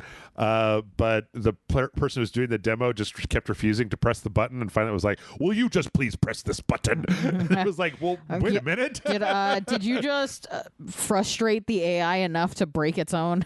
Yeah, I don't know. Like, I keep thinking, Amanda, about how, like, there are things you could do with this technology that are not the front and center part of your game. Yeah. There's, like, ways that you can have it make, like, NPC barks or lines in the background. Not like if you're talking to an NPC, but just like if you're fighting an NPC. Yeah. And they're like, oh God, I can't believe you shot 3 of my guys, right? Like, as opposed to, like, having it be like a stand-in for full-on writing and prompts and conversation. Yeah. Also, all this technology, I don't want to talk to my video game. Yeah. Like, this is what happened with the Kinect, where it was like, you could just say Commander Shepard's voice llines in your house, and then the game will pick it up and do it. Why would I want to do that? I play games silently with my mouth open, okay? Like, I'm not trying, I don't have a Siri or an Alexa or a Hey Google or any of that bullshit. Yeah. Whenever they do the thing where it's very, like, it'll read your facial expressions, and it's like, but I am disassociating when I'm playing my video games. So I'm not here. I'm not in this meat bucket. Okay. I hate. Yeah.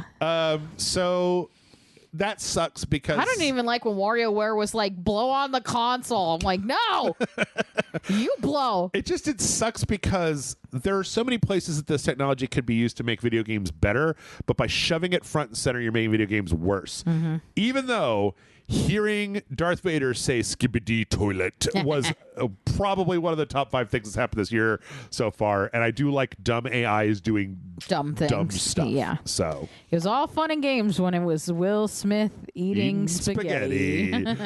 Also, Tim Sweeney was in an interview. He's the CEO of Epic, talking about how he thinks that like AI generation, voice acting, et cetera, will be the future because it'll allow 10-man teams to make games that used to take like 200 people to make.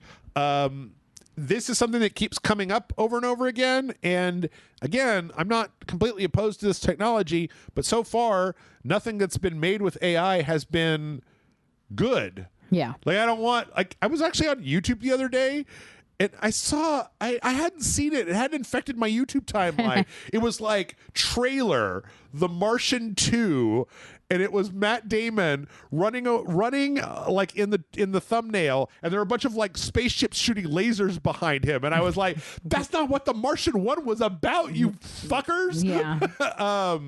It is now. So like he's back with revenge. I hate the idea that this crap between the way that the movie industry wants to use it and the way the video game industry wants to use it and the way that everyone completely wants devoid to of use any it. creativity and only thinking about how you can do things without any employees. Like they're so focused on how much money and manpower it's saving that they're not actually really thinking about how to utilize it properly. Yeah, but I guess what I'm starting to wonder about is it's like, you know, it's already hard enough to find anything worth a damn, especially if it's not something like, you know, let's pretend that the internet hadn't gone crazy for Sinners and Sinners had been a moderate success, and then it got dumped into Netflix, and like you'd be looking at it on a thumbnail trying to decide like, I don't know, do I want to watch this? Maybe not. Yeah. But like if the entirety of the movie, TV show, and video game industry is just choked to death with these low effort LLM bullshit cookie cutter things, and it's like, how am I supposed to find what's good anymore if you're quadrupling the number of projects out there? There's already too much.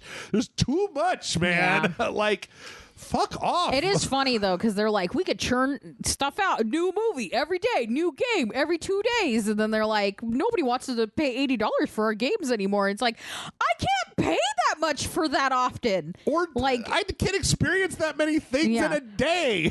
Yeah, right? Like, fuck, there's only 24 hours unless you give us 4-day work weeks. Yeah. Like, there's no way I'm going to have time to do any of this stuff. God. Yeah, I don't know. It's so weird to me. And then also, like, it just goes back to the fundamental idea, you know, that thing where they're talking about, it's like, you know, one day you'll be able to just open up a prompt and be like, I want to play a Spider-Man game, but with Kamen Rider, and I want it to be in medieval times. And so you've been reading John's dream journal? Dark fantasy. And they're like, okay, and then we'll just make the game.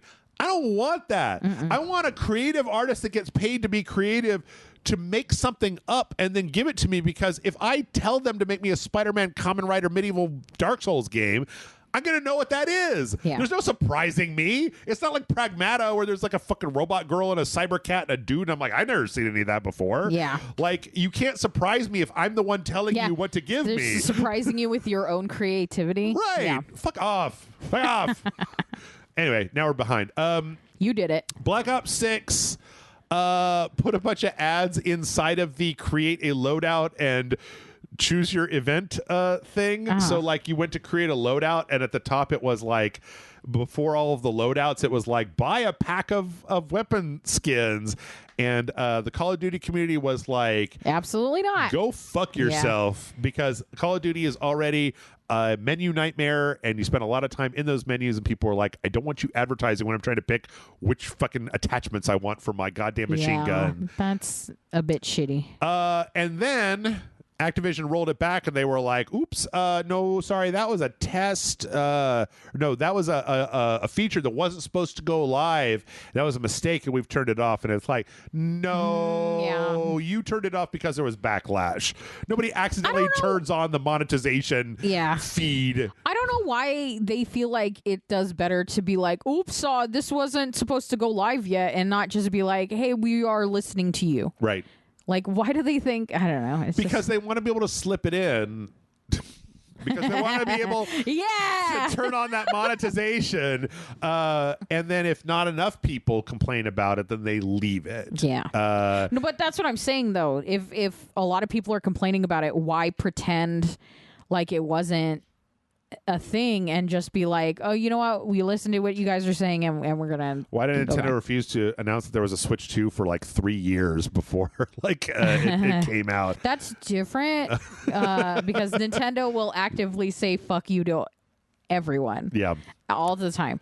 Every time we asked about it, they added another day to when we That's right. That's right. Let's see another Activision Microsoft news. So Microsoft is working on an Xbox handheld system, not like a Steam Deck, but like a specific, like you can play the Xbox games on this Xbox handheld. It appears, though, that I don't understand how Microsoft makes these decisions, because they start this shit up and then they get wobbly about it and then they push it back, and they've decided that they're not going to do that. They're going to focus on making all of their games play really well on PC so that they can get them on the existing Steam Deck, ROG Ally, and ROG has a specifically Microsoft branded handheld that they're putting out. So instead of making something that can play Xbox games specifically, they're going to focus more on just making the PC stuff more compatible. Sure. Which is fine. It's just that like Microsoft needs to pick any direction and stick with it. Like, I don't give a shit which direction it is. I will adapt, but like you can't keep zigging and zagging and then complaining that you're not get anything if you half-ass all of it. Yes. Yeah. Yes. Yeah. Come on, Microsoft. Come on. Good news in the Microsoft family. The Bethesda Game QA Union has come to a conclusion on their first negotiation with Microsoft. Nice.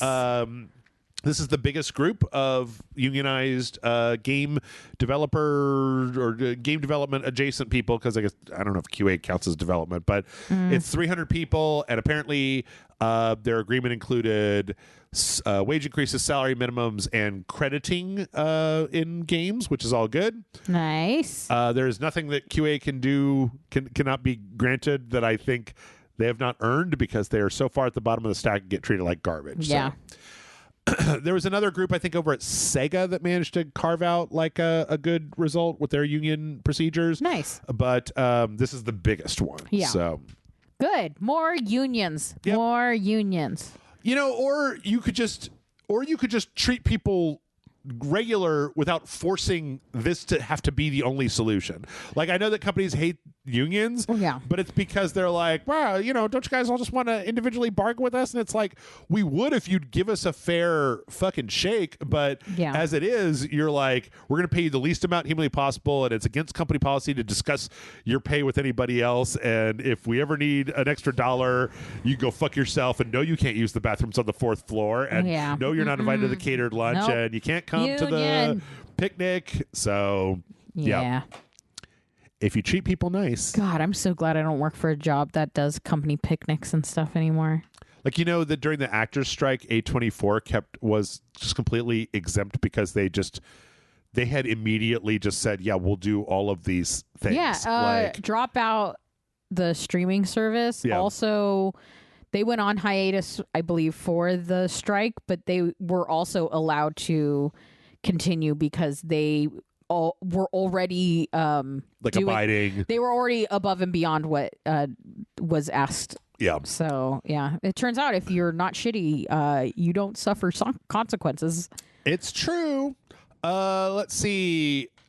Speaking of shitty situations, though, People Can Fly, who I'm surprised is still in business, had to let a bunch of people go and cancel 2 projects. Do they have any projects still around? Yes. They are working on the Gears of War prequel for Microsoft. Oh. But they had 3 different projects in the works.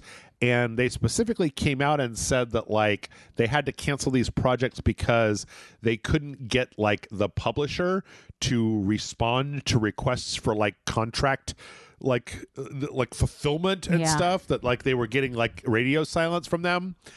And then they didn't mention who that was, but they did mention, like, a year ago that they were making something for Square Enix. So it's probably Square Enix. Yeah. That does not surprise me because Square Enix seems like an incredible... Well, Square Enix has been contracting and basically saying, we're going to do nothing but remakes Final Fantasy and Dragon Quest until the fucking profits go back up. Like, yeah. I feel like that's not going to work out, but, you know, sure. Maybe I normally don't like that style of contraction, but Square Enix has been like greenlighting for the last couple of years. They were greenlighting all of this weird ass shit, like just smaller games and games with like a big budget that I was like, why? Who was going to play that? So yeah. And then they had their new CEO that was going to get super into crypto and NFTs, and then they dropped all of that. So they're really kind of going back to basics. But, you know, IO Interactive made the first Hitman game for Square Enix. Square Enix demanded that it was an episodic game, and then when it didn't sell very well, they chopped them and they went independent. And then when they put out a Hitman game that wasn't episodic, it turns out it sold really well, and they were able to like fucking open their own publishing arm. And it's like, okay, so look at that. If we don't listen to you, we do better. Yeah, that sucks for People Can Fly. Their last game, Outriders, I thought was a little blurg, but it had a weird identity crisis where it was like, are you a Gears of War or are you a Magic game? Like, it was very strange, but yeah. Let's see. We did also learn that the Black Panther game that was canceled last week at EA, this is another tragedy of epic proportions, was apparently going to use the Nemesis system in a way. And I was like, so I didn't know this, but apparently it was going to be T'Challa and Shuri and Killmonger, and they were all going to be kind of competing to become the next Black Panther. Okay. And then it was going to have the Skrulls as like a big enemy faction, and apparently the Nemesis system, because at first I was like, oh, Skrulls, the Nemesis system, that would be perfect, right? But it was like, no, they were talked about using the Nemesis system for whoever the other 2 characters that you weren't playing were, because they're your rivals in this competition. So the Killmonger and Shuri and T'Challa, you know, whatever the other 2 were, that they were going to be then like having that thing where they come in and fuck with you, and they keep getting stronger. And I was like, again, that'd be great. That sounds like just a great idea. Let somebody do something with this fucking shit. They just want you to know they have it. Yes. Not necessarily use it. Not that you can have any part of it. Which actually, so EA was contracted by Marvel to make 3 Marvel games. They announced Black Panther, they announced Iron Man, and then there was a third one they had not announced. They canceled Black Panther last week, and so IGN got in touch and was like, so does that mean that you only have 2 games? And they said, no, we're still contracted for 3 games, and the Iron Man game from Motive is still moving forward. So maybe we'll see 3 Iron Man games at this point when Iron Man isn't like a thing anymore. Like when this deal was signed, it was like Iron Man was still kind of a thing, but not as much at this point. I mean, will he become a thing again? Because Robert Downey Jr. is coming back. I don't know. I don't know. But then, does anybody care about the MCU at all? In video games? Don't they? Like, I don't know. I want a Gundam Iron Man, not just regular Iron Man. What if it's a Gundam game? What if it's an Iron Man Gundam? That'd be great. Let's see. Mind's Eye, the weird Grand Theft Auto clone in California that's being published by IO. Well, last week they had a big thing where their CEO intimated on a Discord that everything negative said about them was being said by people who like didn't want the game to succeed. It was a coordinated effort from outside sources, and everyone was like, what? Everybody's picking on me. Yeah. It's a conspiracy. The rest of the world is wrong. It's not me. This week, like roughly 5 days before the game comes out, it comes out next Tuesday. Jesus. Their chief financial officer and their chief legal officer both left the company. They were like, run! Yeah. Nobody really knows why. One of them wrote a LinkedIn post about just like, oh, I enjoyed my time. I was new challenges and blah, blah, blah. You know, they were just like, fuck them. Yeah. Fuck you guys. Like, fuck you, fuck you, fuck you. You're Yep. cool. Fuck you, I'm out. I have a feeling that this game is not going to go well. Yeah. It was originally supposed to be a part of this thing called Everything that was like a metaverse. And then this was going to be like a game inside of that metaverse. But now it's like it's just this weird Grand Theft Auto clone, and it's unclear whether what that's going to mean. So, and then last but not least, this is really interesting. We're a little bit over time here, but I think this is a really interesting story, and I think you would really like it. Yeah. So there's a game called Cosmology of Kyoto. This game came out in like the 90s, I believe. 1993, 1994, and it was like a PC game in Japan.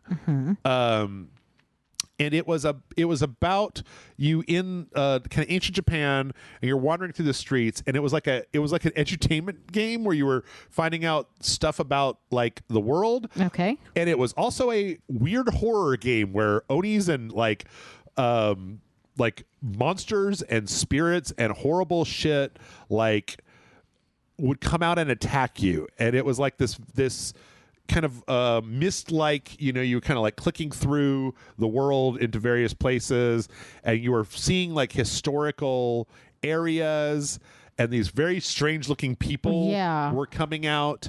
And there's some kind of incredibly like ultra-violent stuff that would happen, like you could die, these oh my god, very strange you're seeing very strange like illustrations of like people being tortured by demons and stuff would come out. Apparently Roger Ebert really liked this game. It was like one of the two games that he liked in his life. I had never heard of it until this week. And it's very strange and striking. You could download it from My Abandonware. That art style really lends itself to that. This kind of like puppet animation almost. It's very, very, very, so are we bizarre. playing it on the Asylum, or what's going on? I don't think it would be fun to play because it's very slow and difficult. But this lady got a her clothes are not on anymore. There you go. Anyway, so okay, so people knew about this game. Sure. And then a few years back in 2023, there was a game that was listed on Yahoo Japan that was called Tripitaka. And the big thing is that people thought that it might have been a sequel, sort of, or a spiritual sequel to this game, because two of the producers worked on it, and their like names were in this obscure like museum piece that like linked them back to this other thing. Okay. I don't know the entire history of this, but there was one copy of this game in existence. Like, and it was in this Yahoo thing. One guy bought it for $300 and then like refused to rip it and upload it online. What a dick. Or put anything out about it. So then apparently this guy, like one of these kind of game collector preservationist guys, like just kind of started emailing this guy like over and over and over again, and just kind of kept asking him and trying to like cajole him into doing this stuff. And then last week he finally relented and I don't know what that is. And put the game up on an abandonware website where people can download it. And it's not as like gory, but it's definitely got the same like art style. And it's a different, it's also another historical kind of game. It's not translated, I don't think, but it's out there. But it's such an interesting story because the idea that there's like like one copy of this game, like was it an actual game? Is this like a demo? Was this like did they manufacture it and they made made like 500 copies and they were all destroyed and only one person just held on to one. Like, unclear. Yeah, weird. But still, this is so close to being like a myth or like a legend. Yeah. You know? I think it's just worth pointing out that there are a lot of like older games, and there's like older movies and stuff too, where it's like lost in time. Yeah, where there's like one print left and it's incredibly damaged. I mean, isn't that the whole thing of Nosferatu? Yes. Yeah. It was like all destroyed and one person kept a copy, and that's the copy we all see. There was a lot of Doctor Who, a lot of old Doctor Who. Yeah, well, I mean, that was getting, old television, totally. Oh, man. One of my absolute favorite stories, there's a TV show in which somebody would just read or like tell you. He's supposed to be like the Grim Reaper telling you a story of death. Okay. Like early television, like before they really figured out how to do television. And so a lot of it was like, a lot of it was very similar to what the like radio dramas were. Uh-huh. And so it was literally just like a dude staring into a television screen telling a scary story. Uh-huh. And none of them exist. So it's this weird like horror myth. And people know because like scripts exist and things like that, but like because they used to just erase. Yeah, it used to be like once it's been aired, you're supposed to destroy your copy of it. Like it's just like that's insane. Yep. All right. We still got more left to go, Amanda. Okay. We got one more push, and that's the trailers. They're coming up in just a minute. So everybody stick around. We'll be right back.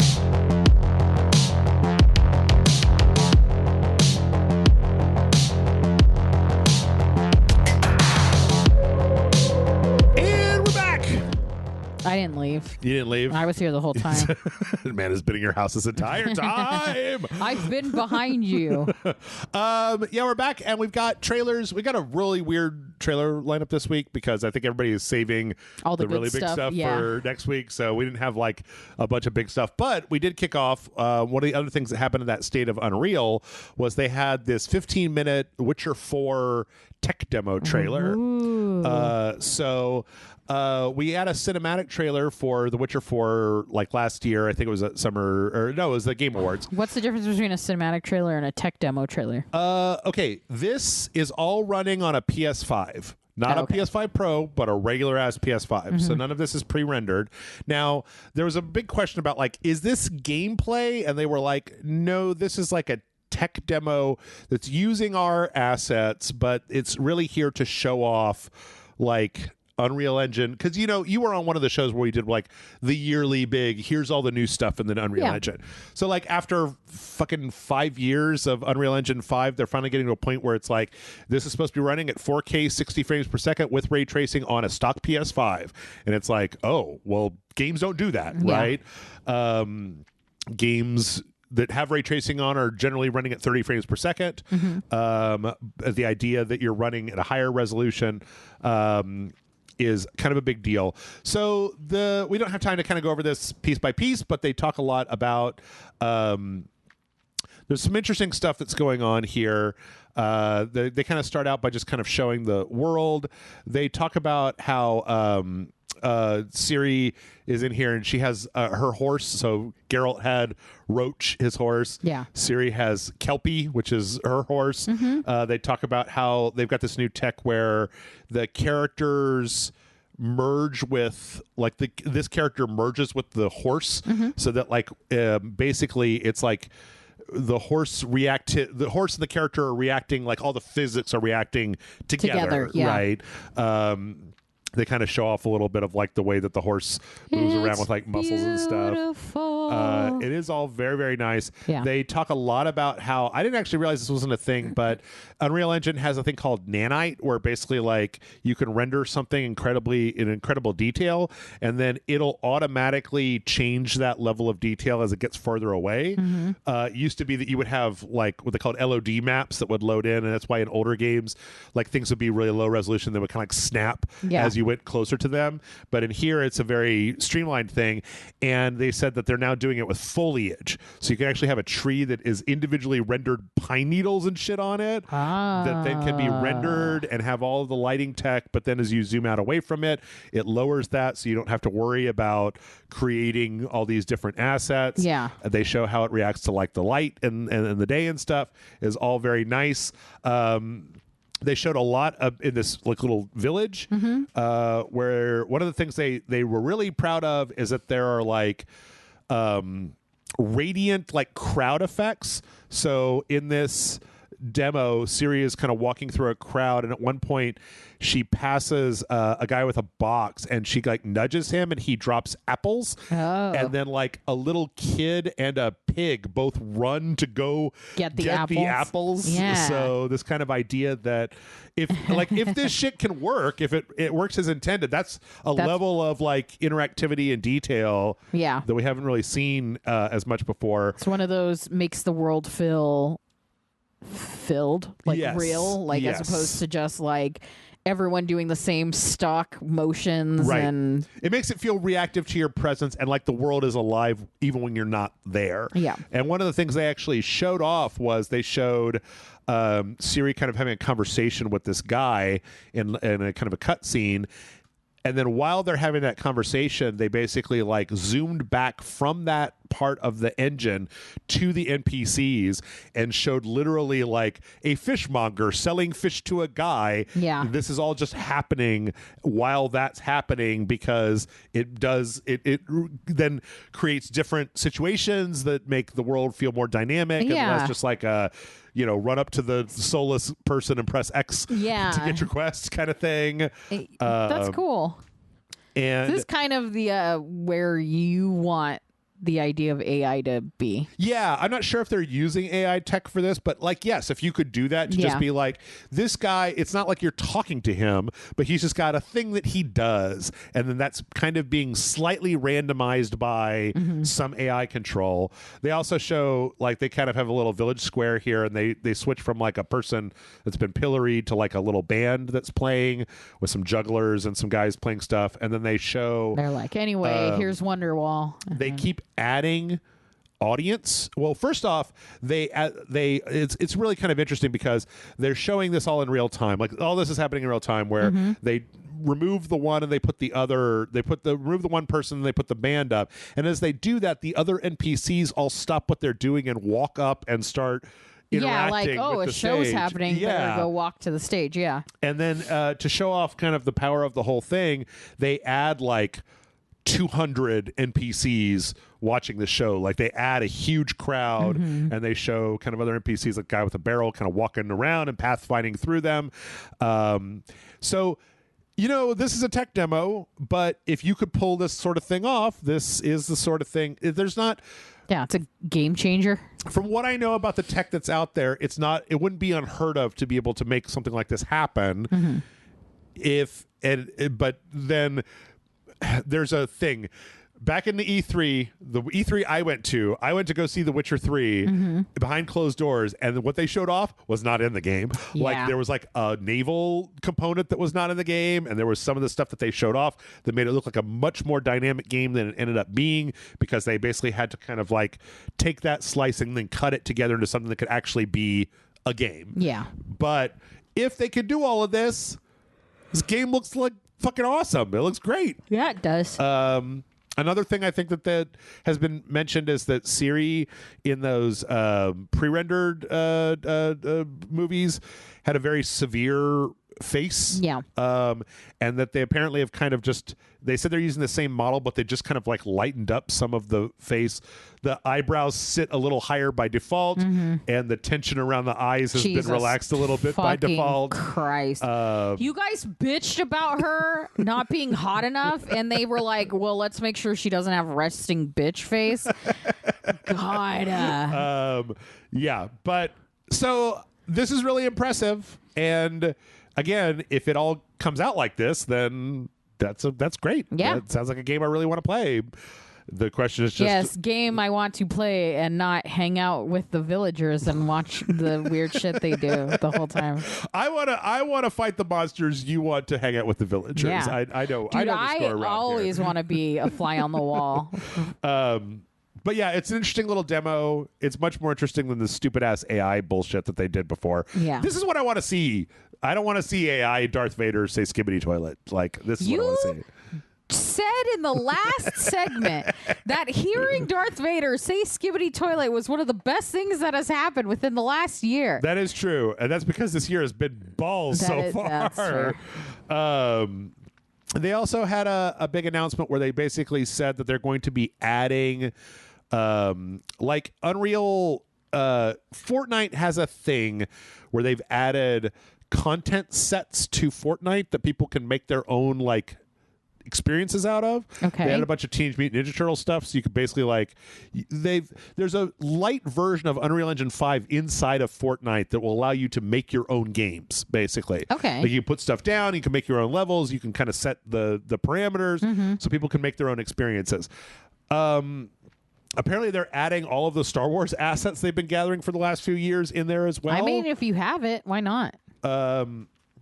Which is finally a Star Wars game I'll enjoy. Great, because so far, I don't know, like, why have there not been any Star Wars video games? I mean, there's been a few, but like worth a damn over the last 7 or 8 years, ever since they brought Star Wars back.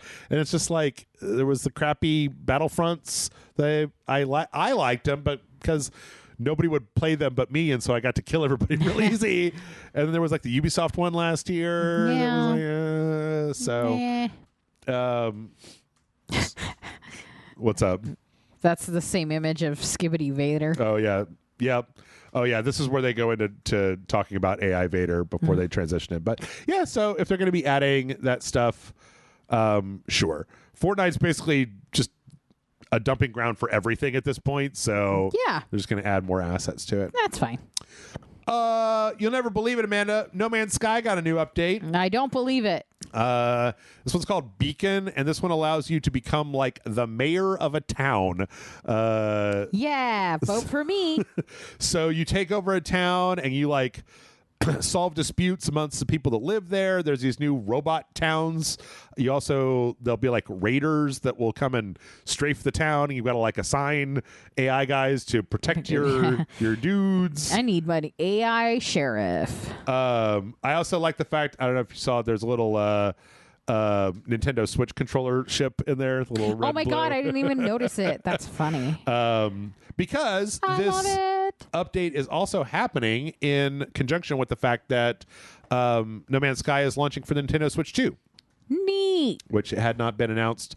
But apparently Hello Games have been working on this. Like they had like a locked room in their offices Just where super secret. Yeah, only like 2 or 3 people could go. I think No Man's Sky was on the original Switch, but it was very like, reduced resolution. It didn't look quite as good. And now it looks about on par with like the Xbox and PS5 default consoles. Nice. And I can become a mayor. Yep. And now you can be a mayor of your own town and solve robot disputes. Finally.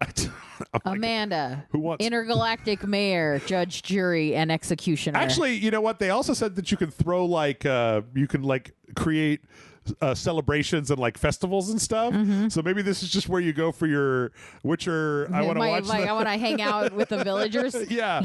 I don't want to explore the universe. I just want to hang out in the town that I'm the mayor As of. your mayor, I just want to say, party on, dudes. Is that not? It's very vote for me, Slurms McKenzie over here. But yeah, so also No Man's Sky is on the Switch too. Exciting. We got a character intro video for RoboCop Rogue City. Speaking of robots, that just kind of goes over. This is the expansion to the RoboCop game that came out a couple years back. And weren't you and like Michael super into it? It was great. I really liked it. It was a really fun game. This is a standalone expansion, and they kind of go into like what the deal is with this, because it's a Dread/Raid tower, OCP tower, that has been taken over by like some freedom fighters, and one of them like believes in the cause, the other one is just in it for glory. But these guys have like a history with Alex Murphy, and so there's going to be some like flashbacks to before Murphy was RoboCop. And the whole thing just has really big Dread vibes, and I love it. Yeah. Because it's a dystopian future building, and one guy's got to go in and shoot a bunch of people. So, which is really all I want. Yep. One guy whose face, all you see is their chin. Yeah. Well, some of the flashbacks got a full-on digital Peter Weller in them. So nice. But yeah, I can't wait to play this. That RoboCop game was great because this company does, like, they did some Terminator games before this, and they know how to capture the feel of what they're doing. So like when you play that RoboCop game, you basically, your run is just like a little bit faster than how slow RoboCop walks in the movies. Yeah. Like you're just fucking tromping around, getting shot and going brat, brat, brat. Like they literally put in the animation of when he shoots that dude in the crotch and he grabs his crotch. Yeah. They put that in the game for when you shoot people in the crotch. I'm like, okay, you understand what I want out of a RoboCop game. Beautiful. So, let's see from there. We got the announcement, speaking of movie stuff, that oh Lord, what's her face? Ana de Armas. Ana de Armas is going to be in Call of Duty, which I wanted to put in here, Amanda. I considered not putting this in here because it's just, her character from Ballerina is going to be in Call of Duty. And I want to put this in here because for the last year I've been bitching about them putting in fucking Cheech and Jay and Silent Bob. Yeah. This makes sense. It does, yeah. This A makes John sense. Wick character coming in and just owning people with guns. That makes perfect sense. Also, there's another thing I wanted to say, that if you wanted to use AI for something, this is all well and good, except that her face doesn't move at all. She is just fucking staring. She's a trained assassin, so if you think about it, she has no facial expressions, and it's like if you just used AI to generate facial expressions, like that would make this character look better. Like her lips are glued together for this entire trailer. You know what it reminds me of? Mission Impossible, where they throw one of those fake face masks on somebody. Yes. Yeah. Or like 2 weeks. Yeah. When are they going to put that lady from Total Recall in Call of Duty? Oh my God. That's the skin that I want. Yeah. I want the 2 weeks. That's the only time we're going to play Call of Duty. And then there's an emote where it all just separates apart and you just like throw it at somebody. You're in for a surprise. We got the story expansion trailer for Atomfall. Speaking of first person, this is interesting in that this game came out like 2 months ago, 3 months ago. It's the British countryside, weird dystopian kind of 70s sci-fi thing. Yeah. This one is very focused on the druids, who are kind of one of the factions in the game that you can kind of ally with or kill a whole bunch of. Michael and I actually did a video for Patreon of this, and it was pretty cool because there's a lot of bees and there's a wicker man, so it's literally... Oh, no. We know what we're getting into. Well, there's swarms of animals that will attack you in this game, and the best way to get rid of them, Amanda, is to use the kick button. So it's just like a swarm of bees coming at you, and you're just fucking jump kicking bees. That's amazing. And I was like, okay, amazing, 10 out of 10. I'm in. Would do again. So, but yeah, that's out now. It's like the game itself is still on Game Pass, and it's one of the few games I actually beat this year. I think it's well worth playing. So nice. It's got real Fallout 3 meets The Prisoner vibes. So that's a good combination, honestly. That's probably more of a sell than anything. Yeah. Let's see. We got a quick teaser for Hell Is Us. Yeah. Hell Is Us has a demo on Steam right now for Summer Games Fest. So sweet. Running through the 16th. Even though I've heard that the system requirements are like really, really high for this game. Really? Yeah, which is a little weird because it's got a good art style, but it doesn't seem like it would need that. Like, apparently it requires like a 4090, like the top of last generation's video cards, running in AI mode in order to get 30 frames per second. And it's like, really? Because I don't know, man. I guess. But their big bads are just gaping holes. They've got giant holes. Yeah, they got no skin and holes. Yeah. Like, how hard is that? Yeah, I don't know, but it is out there. I haven't played the demo yet. There's a lot of demos out. I'm assuming that so this is going to be an all demo weekend for you. Maybe. I'm very torn because I'm pretty sure that sometime during Summer Games Fest they're going to announce, and it's out now. today. Yeah. which means that next week we could be dealing with a lot of that. But then also that dumb Mind's Eye game comes out next week. Which one's that? The IO one, the Grand Theft Auto clone one yeah. comes out next week. So, and I kind of want to see what kind of shit show that is. Let's see. There was a showcase called The Mix that happened a few days back. I didn't watch it, but I did pick out a few trailers from it. One was this game called Athanasia, which appears to be a kind of lo-fi throwback, like first-person sci-fi horror game. Oh, yeah, super throwback. With like kind of real big, chunky textures, and it looks like a lot of kind of like running away from weird monster dudes, but then also like a physics system that you can manipulate. You like stack up boxes to get on top of stuff. Yeah. So reminds me a little bit of the Thing game. Yeah, I could see that. Also, there was a dinosaur in there. Yeah, we just like casually walked down the hallway. Just ran by. Yeah, don't mind me, just heading out. Yeah. I don't know. It looks janky in all the ways that I like a jankety classic game. Yeah. Video game. So the nostalgia. Sometimes that works better for horror, though. Yeah. Well, I actually think that them switching horror to being like PSX style has been one of the best things to happen, because you can put stuff in there that has the vague outline of a thing, but the lack of detail makes it more disturbing. Very indescribable horrors, because it wouldn't show in the game because you can't render that. There's an official gameplay trailer for Pathologic 3. It's so weird. I think that Pathologic 3 is in early access right now. This will be like so Pathologic 1 had 3 characters, and then Pathologic 2 was one of those characters, the Haruspecs, I think. And then Pathologic 3 is the Bachelor from the first one, who's like a really uppity doctor, basically. Okay. And you're in this very weird Eastern European town where there's like a plague going on. Yeah. And I actually played the demo for it. It was very weird because you have to like examine the patients, note their symptoms, go to their house, root around in their shit to try to diagnose what kind of illness they have.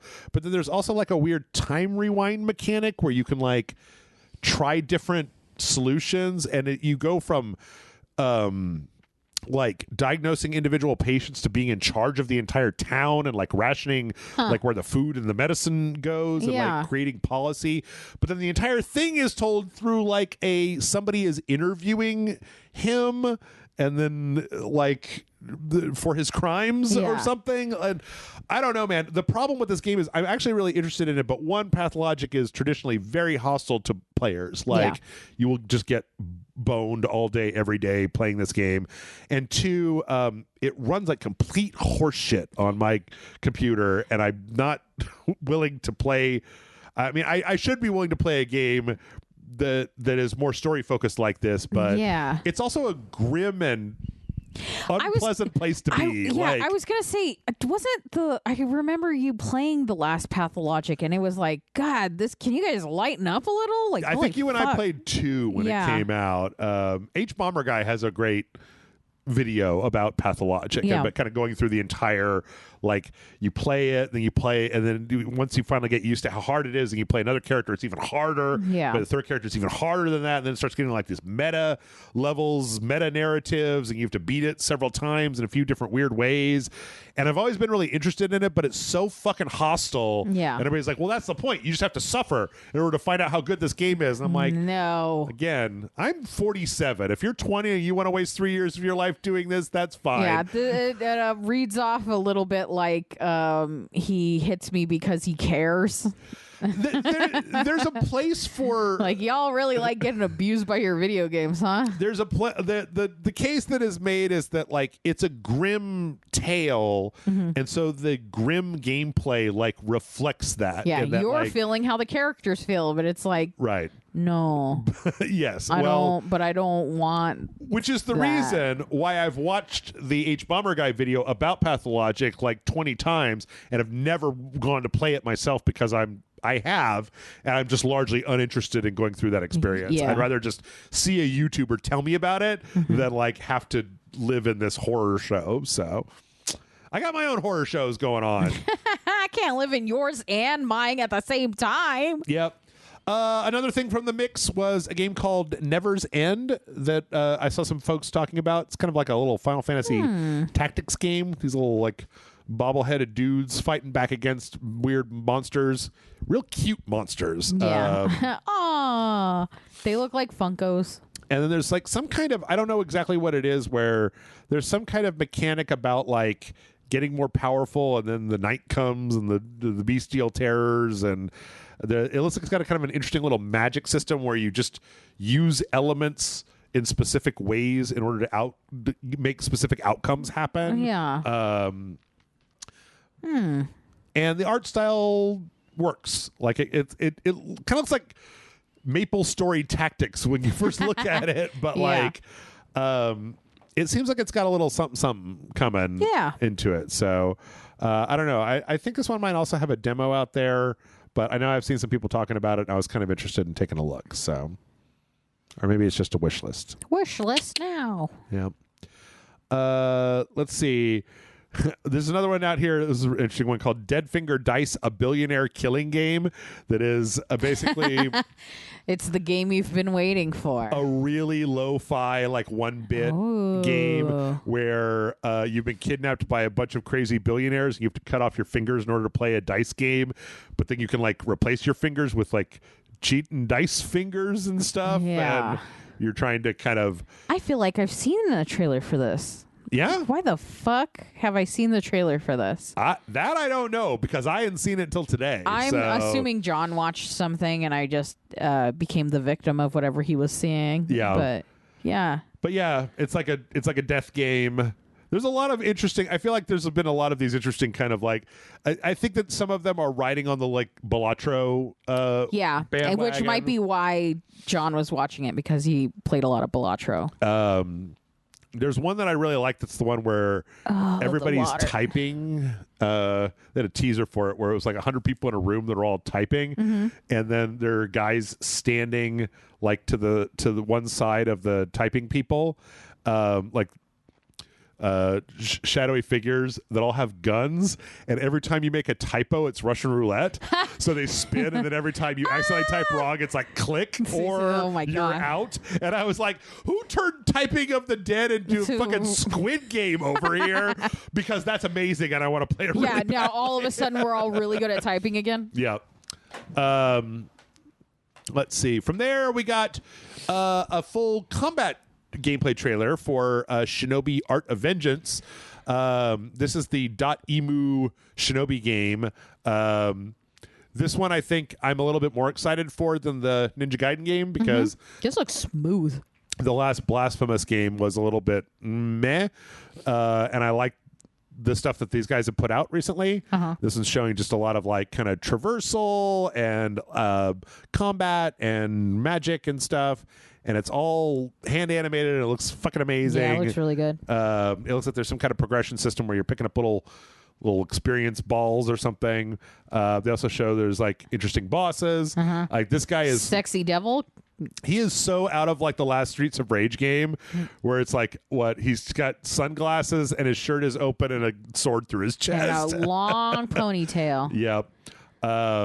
Dressed like a slut.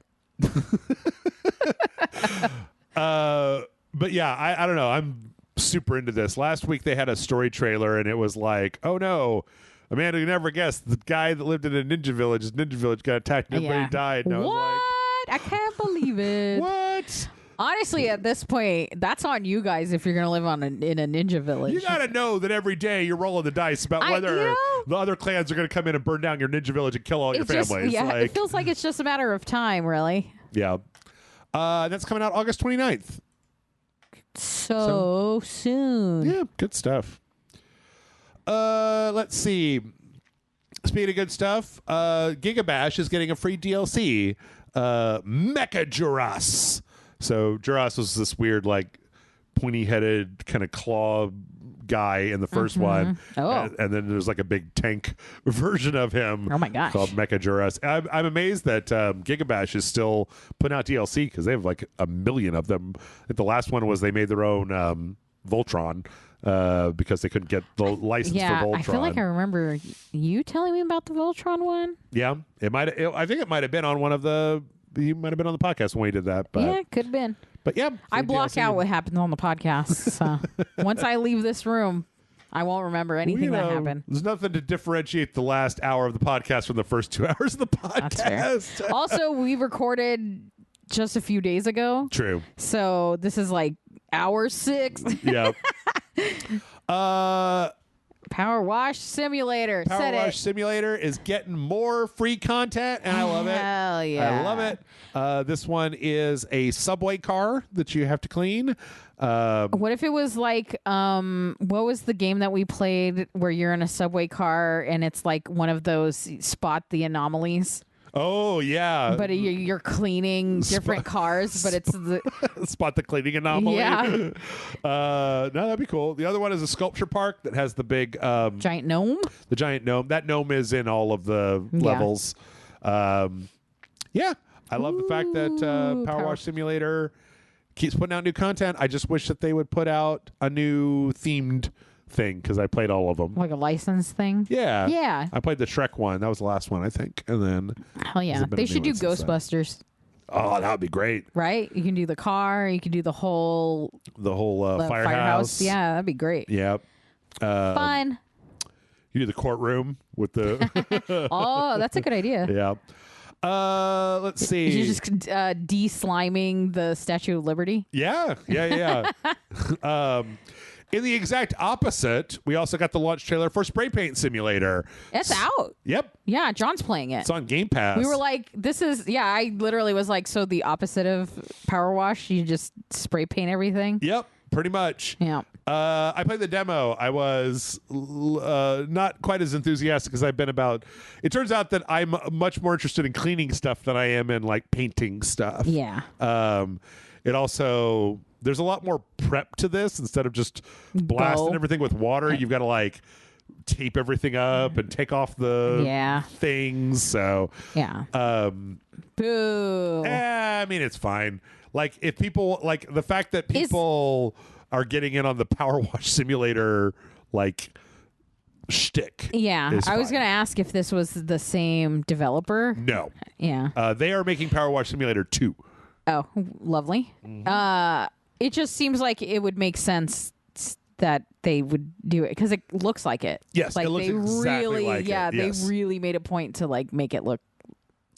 Yeah, right down to the like faceless guys in a suit. Yeah, their tools look exactly the same. There should be a crossover between the two where one spray paints it and then the other one comes in and cleans it all up afterwards. Online multiplayer like a Splatoon where it's like adversarial. Is there more paint or is there more Spray clean? Paint Simulator versus Power Wash Simulator, and they just go at it. Or what if it was a co-op game where the power washers had to wash it and then the spray painters then painted it because you're not going to paint over all the dirt. Ooh. There you go. We got a release date trailer for a game called Egging On. I'd never heard of this before, but it came up and I was interested. You play as an egg that can crack, but can also come back together, and you kind of just roll your way through the environment. I absolutely love these kinds of games. That's why I put it on the list. Yeah, because I figured you would Amanda like this. Amanda will want to play. I am egg. Egging On. I am the egg. I don't know what exactly the deal is with the like reforming. Can you reform whenever you want to? Like is becoming the yolk. Also, do you get a benefit when you're the yolk? Yeah. Like, can you move stick around to stuff or I don't know. Tell me more, Egging On. I guess we will find out more when Egging On releases. You can't just leave me with a bullshit tease. You got to give me all the details. Yep. Also, there's a lot of chickens in here. I mean, that makes sense. August 7th is when this is coming out. Nice. So, yep. I'm going to be an egg. That's going to be our next sequential. Egging On. We also got some interesting... there's a few more things that... I don't know. I didn't have a good transition for this, but... So first off, there's a game called Dead as Disco that I really like, and you can't really get the full experience here because every hit is forced Music. to be on the beat. Yeah. So everything that's happening is happening like in the time of the music. Ooh. And like there were a couple of really good songs in here. One of them was an actual like classic rock or like an 80s song, I think. They say down in the I forgot. But it looks pretty good. It looks a little bit like that game Sifu from back in the day. Yeah. Where it's just kind of like a third person fighting dudes.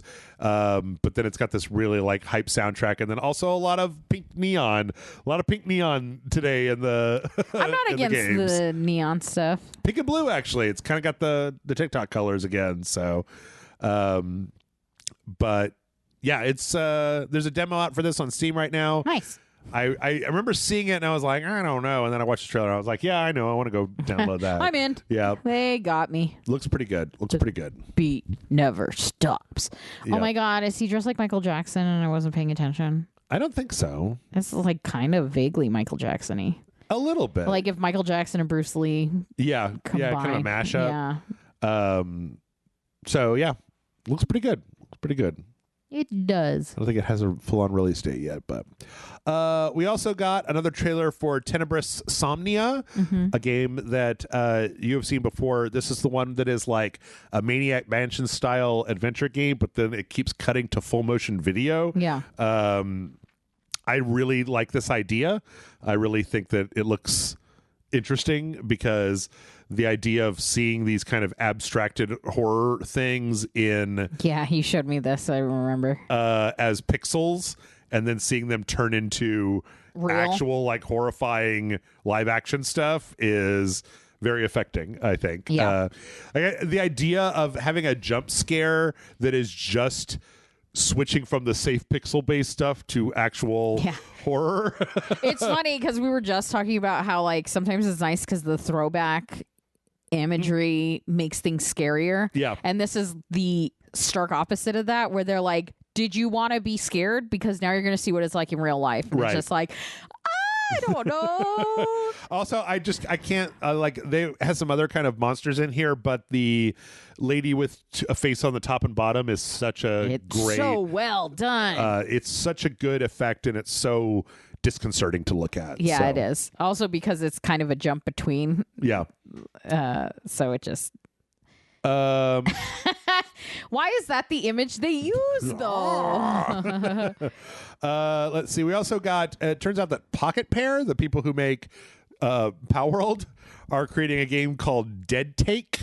That is some kind of very strange horror game. They're publishing it. Okay. And it's got something to do with like you're locked in this like this building, and there's something about like making it as like a musical artist, and then kind of being like tortured, or you're choosing what happens to people. It was very unclear from the description about what exactly it was. Here, I'll just read it. Find your missing friend, uncover the secrets within, brave a luxurious and haunting mansion in Dead Take, a first-person psychological horror game crafted by Surgent Studios, coming soon.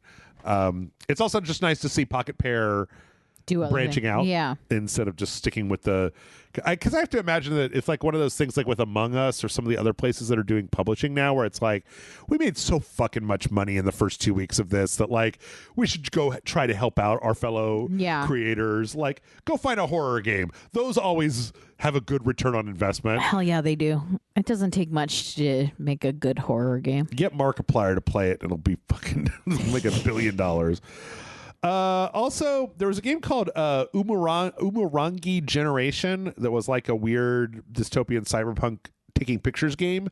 And they announced a new game called Penguin Colony. And Penguin Colony is, the quote from the Steam page is, a narrative adventure game based on H.P. Lovecraft's At the Mountains of Madness. But all of the screenshots are just like penguins hanging out. Penguins doing stuff. I love the idea of eldritch horror happening to wild animals, and them having to deal with it. Yeah. You deal with it. Well, I think the idea here is that like whatever it was already happened to the humans. Yes, Yeah. they're already crazy, and you are now just a penguin that is like walking Wandering, around and yeah. seeing this stuff, and I'm like, I'm interested. Yeah, I'll take a look. That's about all I need to know that I would want to Swim, slide, and explore open-ended levels as multiple penguin types with different abilities and challenges. have a rip-roaring good time. Yeah. I don't know. It's a very strange concept, and I'm into that. Yeah, I'm into it. So, all right. We're just about, hey, we're doing good time. So. Yeah. Deltarune chapters 3 and 4 are out, which is big because the last chapter came out, I believe, in 2021. Yeah, I thought it was done. Yeah. Well, they've coincided with the launch of the Switch 2. Like, they came out the day before the Switch 2, but they were kind of part of the announcement of the Switch 2 launch lineup. Okay. Was all Deltarune, in addition to what's out there. So, yeah, apparently they're kind of causing some difficulties on Steam right now, but Deltarune's over 100,000 players and the 10th most played game on the platform. So nice. Good news for Tango Gameworks. Hi-Fi Rush, the Hi-Fi Rush developers are hiring for a new game. So if we don't sorry, this is where I lose it all at the very end. Tango Gameworks was part of the suite that Microsoft bought off of Bethesda. They axed the company after Shinji Mikami left. As they were getting ready to be completely shit-canned, what was the company that came in? Krafton, the publisher of PUBG, came in, bought them up, and basically said, yeah, do whatever you want to. And so they are now staffing up for a new... Love it when people do that. Yep. That's our favorite thing. A new action and adventure game. Why can it never happen to me? Well, first you have to get bought by Microsoft. Fuck it. I've been trying for a long time, but, I gave up getting sponsored by Taco Bell a long time ago. Sell out too. Yeah. Yep. Come on, Taco Bell. Like, what the fuck? I think Taco Bell Can we move on to Popeyes? Taco Bell is out of ideas, and because they're back to the fucking chicken nuggets with fucking French fries. I'm like, who are you, Taco Bell? Yeah, you don't know who you are. Come on, you put a cheese in a Crunch Wrap, but I can think of a lot of other things you could be putting in a Crunch Wrap that's not just a Cheez It. I don't know why that sounds like a threat. Like your board of directors. I'll put you in a Crunch Wrap. Come up with something better. Make it slightly Mexican themed. I don't care. Just not chicky nuggies with Mike's hot honey sauce. Why has there not been a flaming hot Cheeto based Taco Bell item? Because KFC got the flaming hot Cheeto, or got the Cheeto thing for their dumbass Cheeto thing, and then they made it bad, and it was bad. It was poor. Everything KFC does is bad. Dude, if Popeyes could hook up with that fucking Cheeto dust, they would know what to do with it. They would know where to put the Cheeto dust. KFC is like, I'll tell you where to put the Cheeto dust. Right, your board of directors. KFC's brightest idea was like, what if instead of a sandwich, it was 2 pieces of meat? Yeah. And it's like, that's a Tracy Jordan meat machine, okay? I saw that on 30 Rock. Speaking of boards of directors that don't know what the fuck they're doing, Ubisoft put out a tweet last week where it was just a picture of Sam Fisher from Splinter Cell from a long time ago, and the entire tweet was eyeball lips eyeball hashtag Splinter Cell. Yeah, they made like a face. Yeah. But like, what the fuck does that mean? I mean, like, if there's going to be an announcement at Summer Games Fest, it would have been better just to have been radio silent. Not let it have be said anything. a big surprise, as opposed to like, guess what's coming? Elbow, elbow, elbow. Yeah. Let's see. If you, unlike me, are playing Elden Ring Night Rain, there was a whole fuck, what do they call those things? Where you tell them all the things you're going to do. The roadmap that came out that said they're going to be adding in new DLC and new skins and a bunch of other stuff for people to play to keep people playing the game as time goes on. Anything good? They didn't really say what. It's just there's going to be stuff. There's going to be duos at some point. Things and stuff. Things and stuff and junk. Like, I don't know. Exciting roadmap. Game's too fucking hard for me, so I don't like. I'm gonna wait and see if they lighten it up a little bit. But if they don't, like, that's fine. Can there be a baby mode? Yeah. So duo expeditions are coming. I want an easy mode like another Crab's Treasure where it's just a gun. Just a gun. Just a giant fucking gun. The thing is that there's two. This to me is the way that people play Elden Ring Night Rain is not the way I play Elden Ring, which is like, oh my God, you've got to get good, noob. And it's like, you know how I get good is I go online and say, what are the most overpowered weapons in Elden Ring? And then how can I do damage mitigation for the specific boss? And what are they weak to? And what guards against that? And then I spend like an hour building the worst nightmare of every boss. And like this way it's like, well, no, it's all RNG. You can't do that. Like you can't get even the things that you want. You got to just what's on the ground. Yeah. And it's like, I don't know, man, that's not what I'm into this game for. So yeah, who can say? Let's see. Battlefield fans are pretty sure that we're going to be hearing something about Battlefield on July 17th. Mostly because they've been doing these test runs with Battlefield, and when they end one, they usually put out a thing indicating when the next download for the next thing is. And the last labs, they've been doing this thing where it's like internal testing with a bunch of experienced gamers to find out what they like and what they don't like. Yeah. The next one is set for the 17th, and there's some indications it's going to be way bigger. Now, for a timeline, that would mean that that's like basically a week, next week, Tuesday. So there's a good chance that after going through Summer Games Fest and then the weekend and then having the week that they might be prepping for a like, here's an open beta. Yeah. Everybody get in here and check this out. So, which could be cool. This is one of the... Oh, I heard about this. This is one of the best video game movie newses that I've heard. Blumhouse is making a Phasmophobia movie. That's great because there's no canon to fuck up. Yeah. It's just a story about ghost hunters. I was going to say, so like just a generic ghost hunter film. What if it was just a feature film based on one of those really crappy ghost hunter shows that they have where everybody freaks out and runs away? Yeah. I wonder if it's going to be like found footage because you can really get the, Has there ever been first person, like a good, or even I guess not good, like a fictional movie where they use the ghost hunter EMP stuff? meter and the reverse stuff, all that, like an actual fictional narrative movie? Yes. Oh, which one? I don't know what it's called. There's a couple, but yeah, there's hang on, I gotta.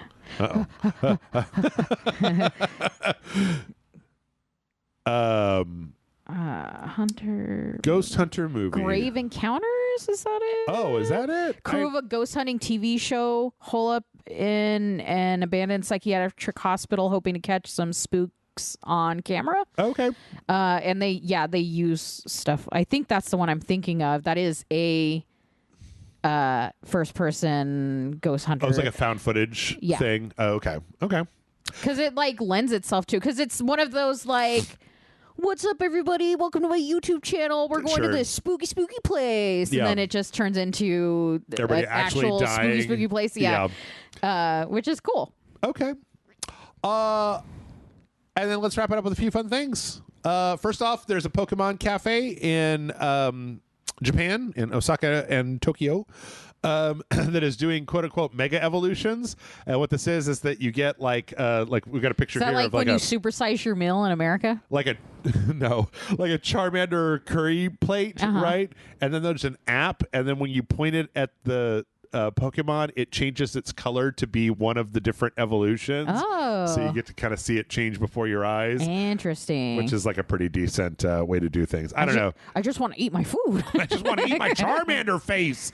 I don't know. There's nowhere, come on, Taco Bell. Sell me a Charmander face. Yeah, I'll buy that. Yeah.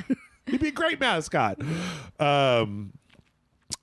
I have no transition to this next one, but it turns out that in the Netherlands there is a server throwing Championship. Sure. I Wow, had with the never belt heard and of this everything. before. My God. Yep. Where they take the big rack servers and then the old ones that they can't use anymore, and they basically just throw them like a giant discus, and there appears to be enough of a crowd, and they're sponsored by booze companies, and so people just That's amazing. stand around and watch This people. does seem pretty peak Netherlands, if I'm Yes. being totally honest. Yep.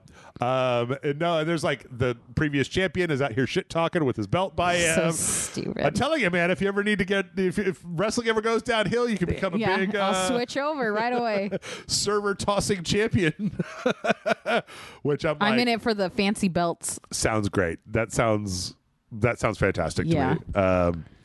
Sounds like the sort of thing We're you gonna would do see. like a RageSelect team effort. Try to get good at this to go and compete, like Beer Fest, but just throwing servers. Yep, just throwing servers. Yeah, I don't know.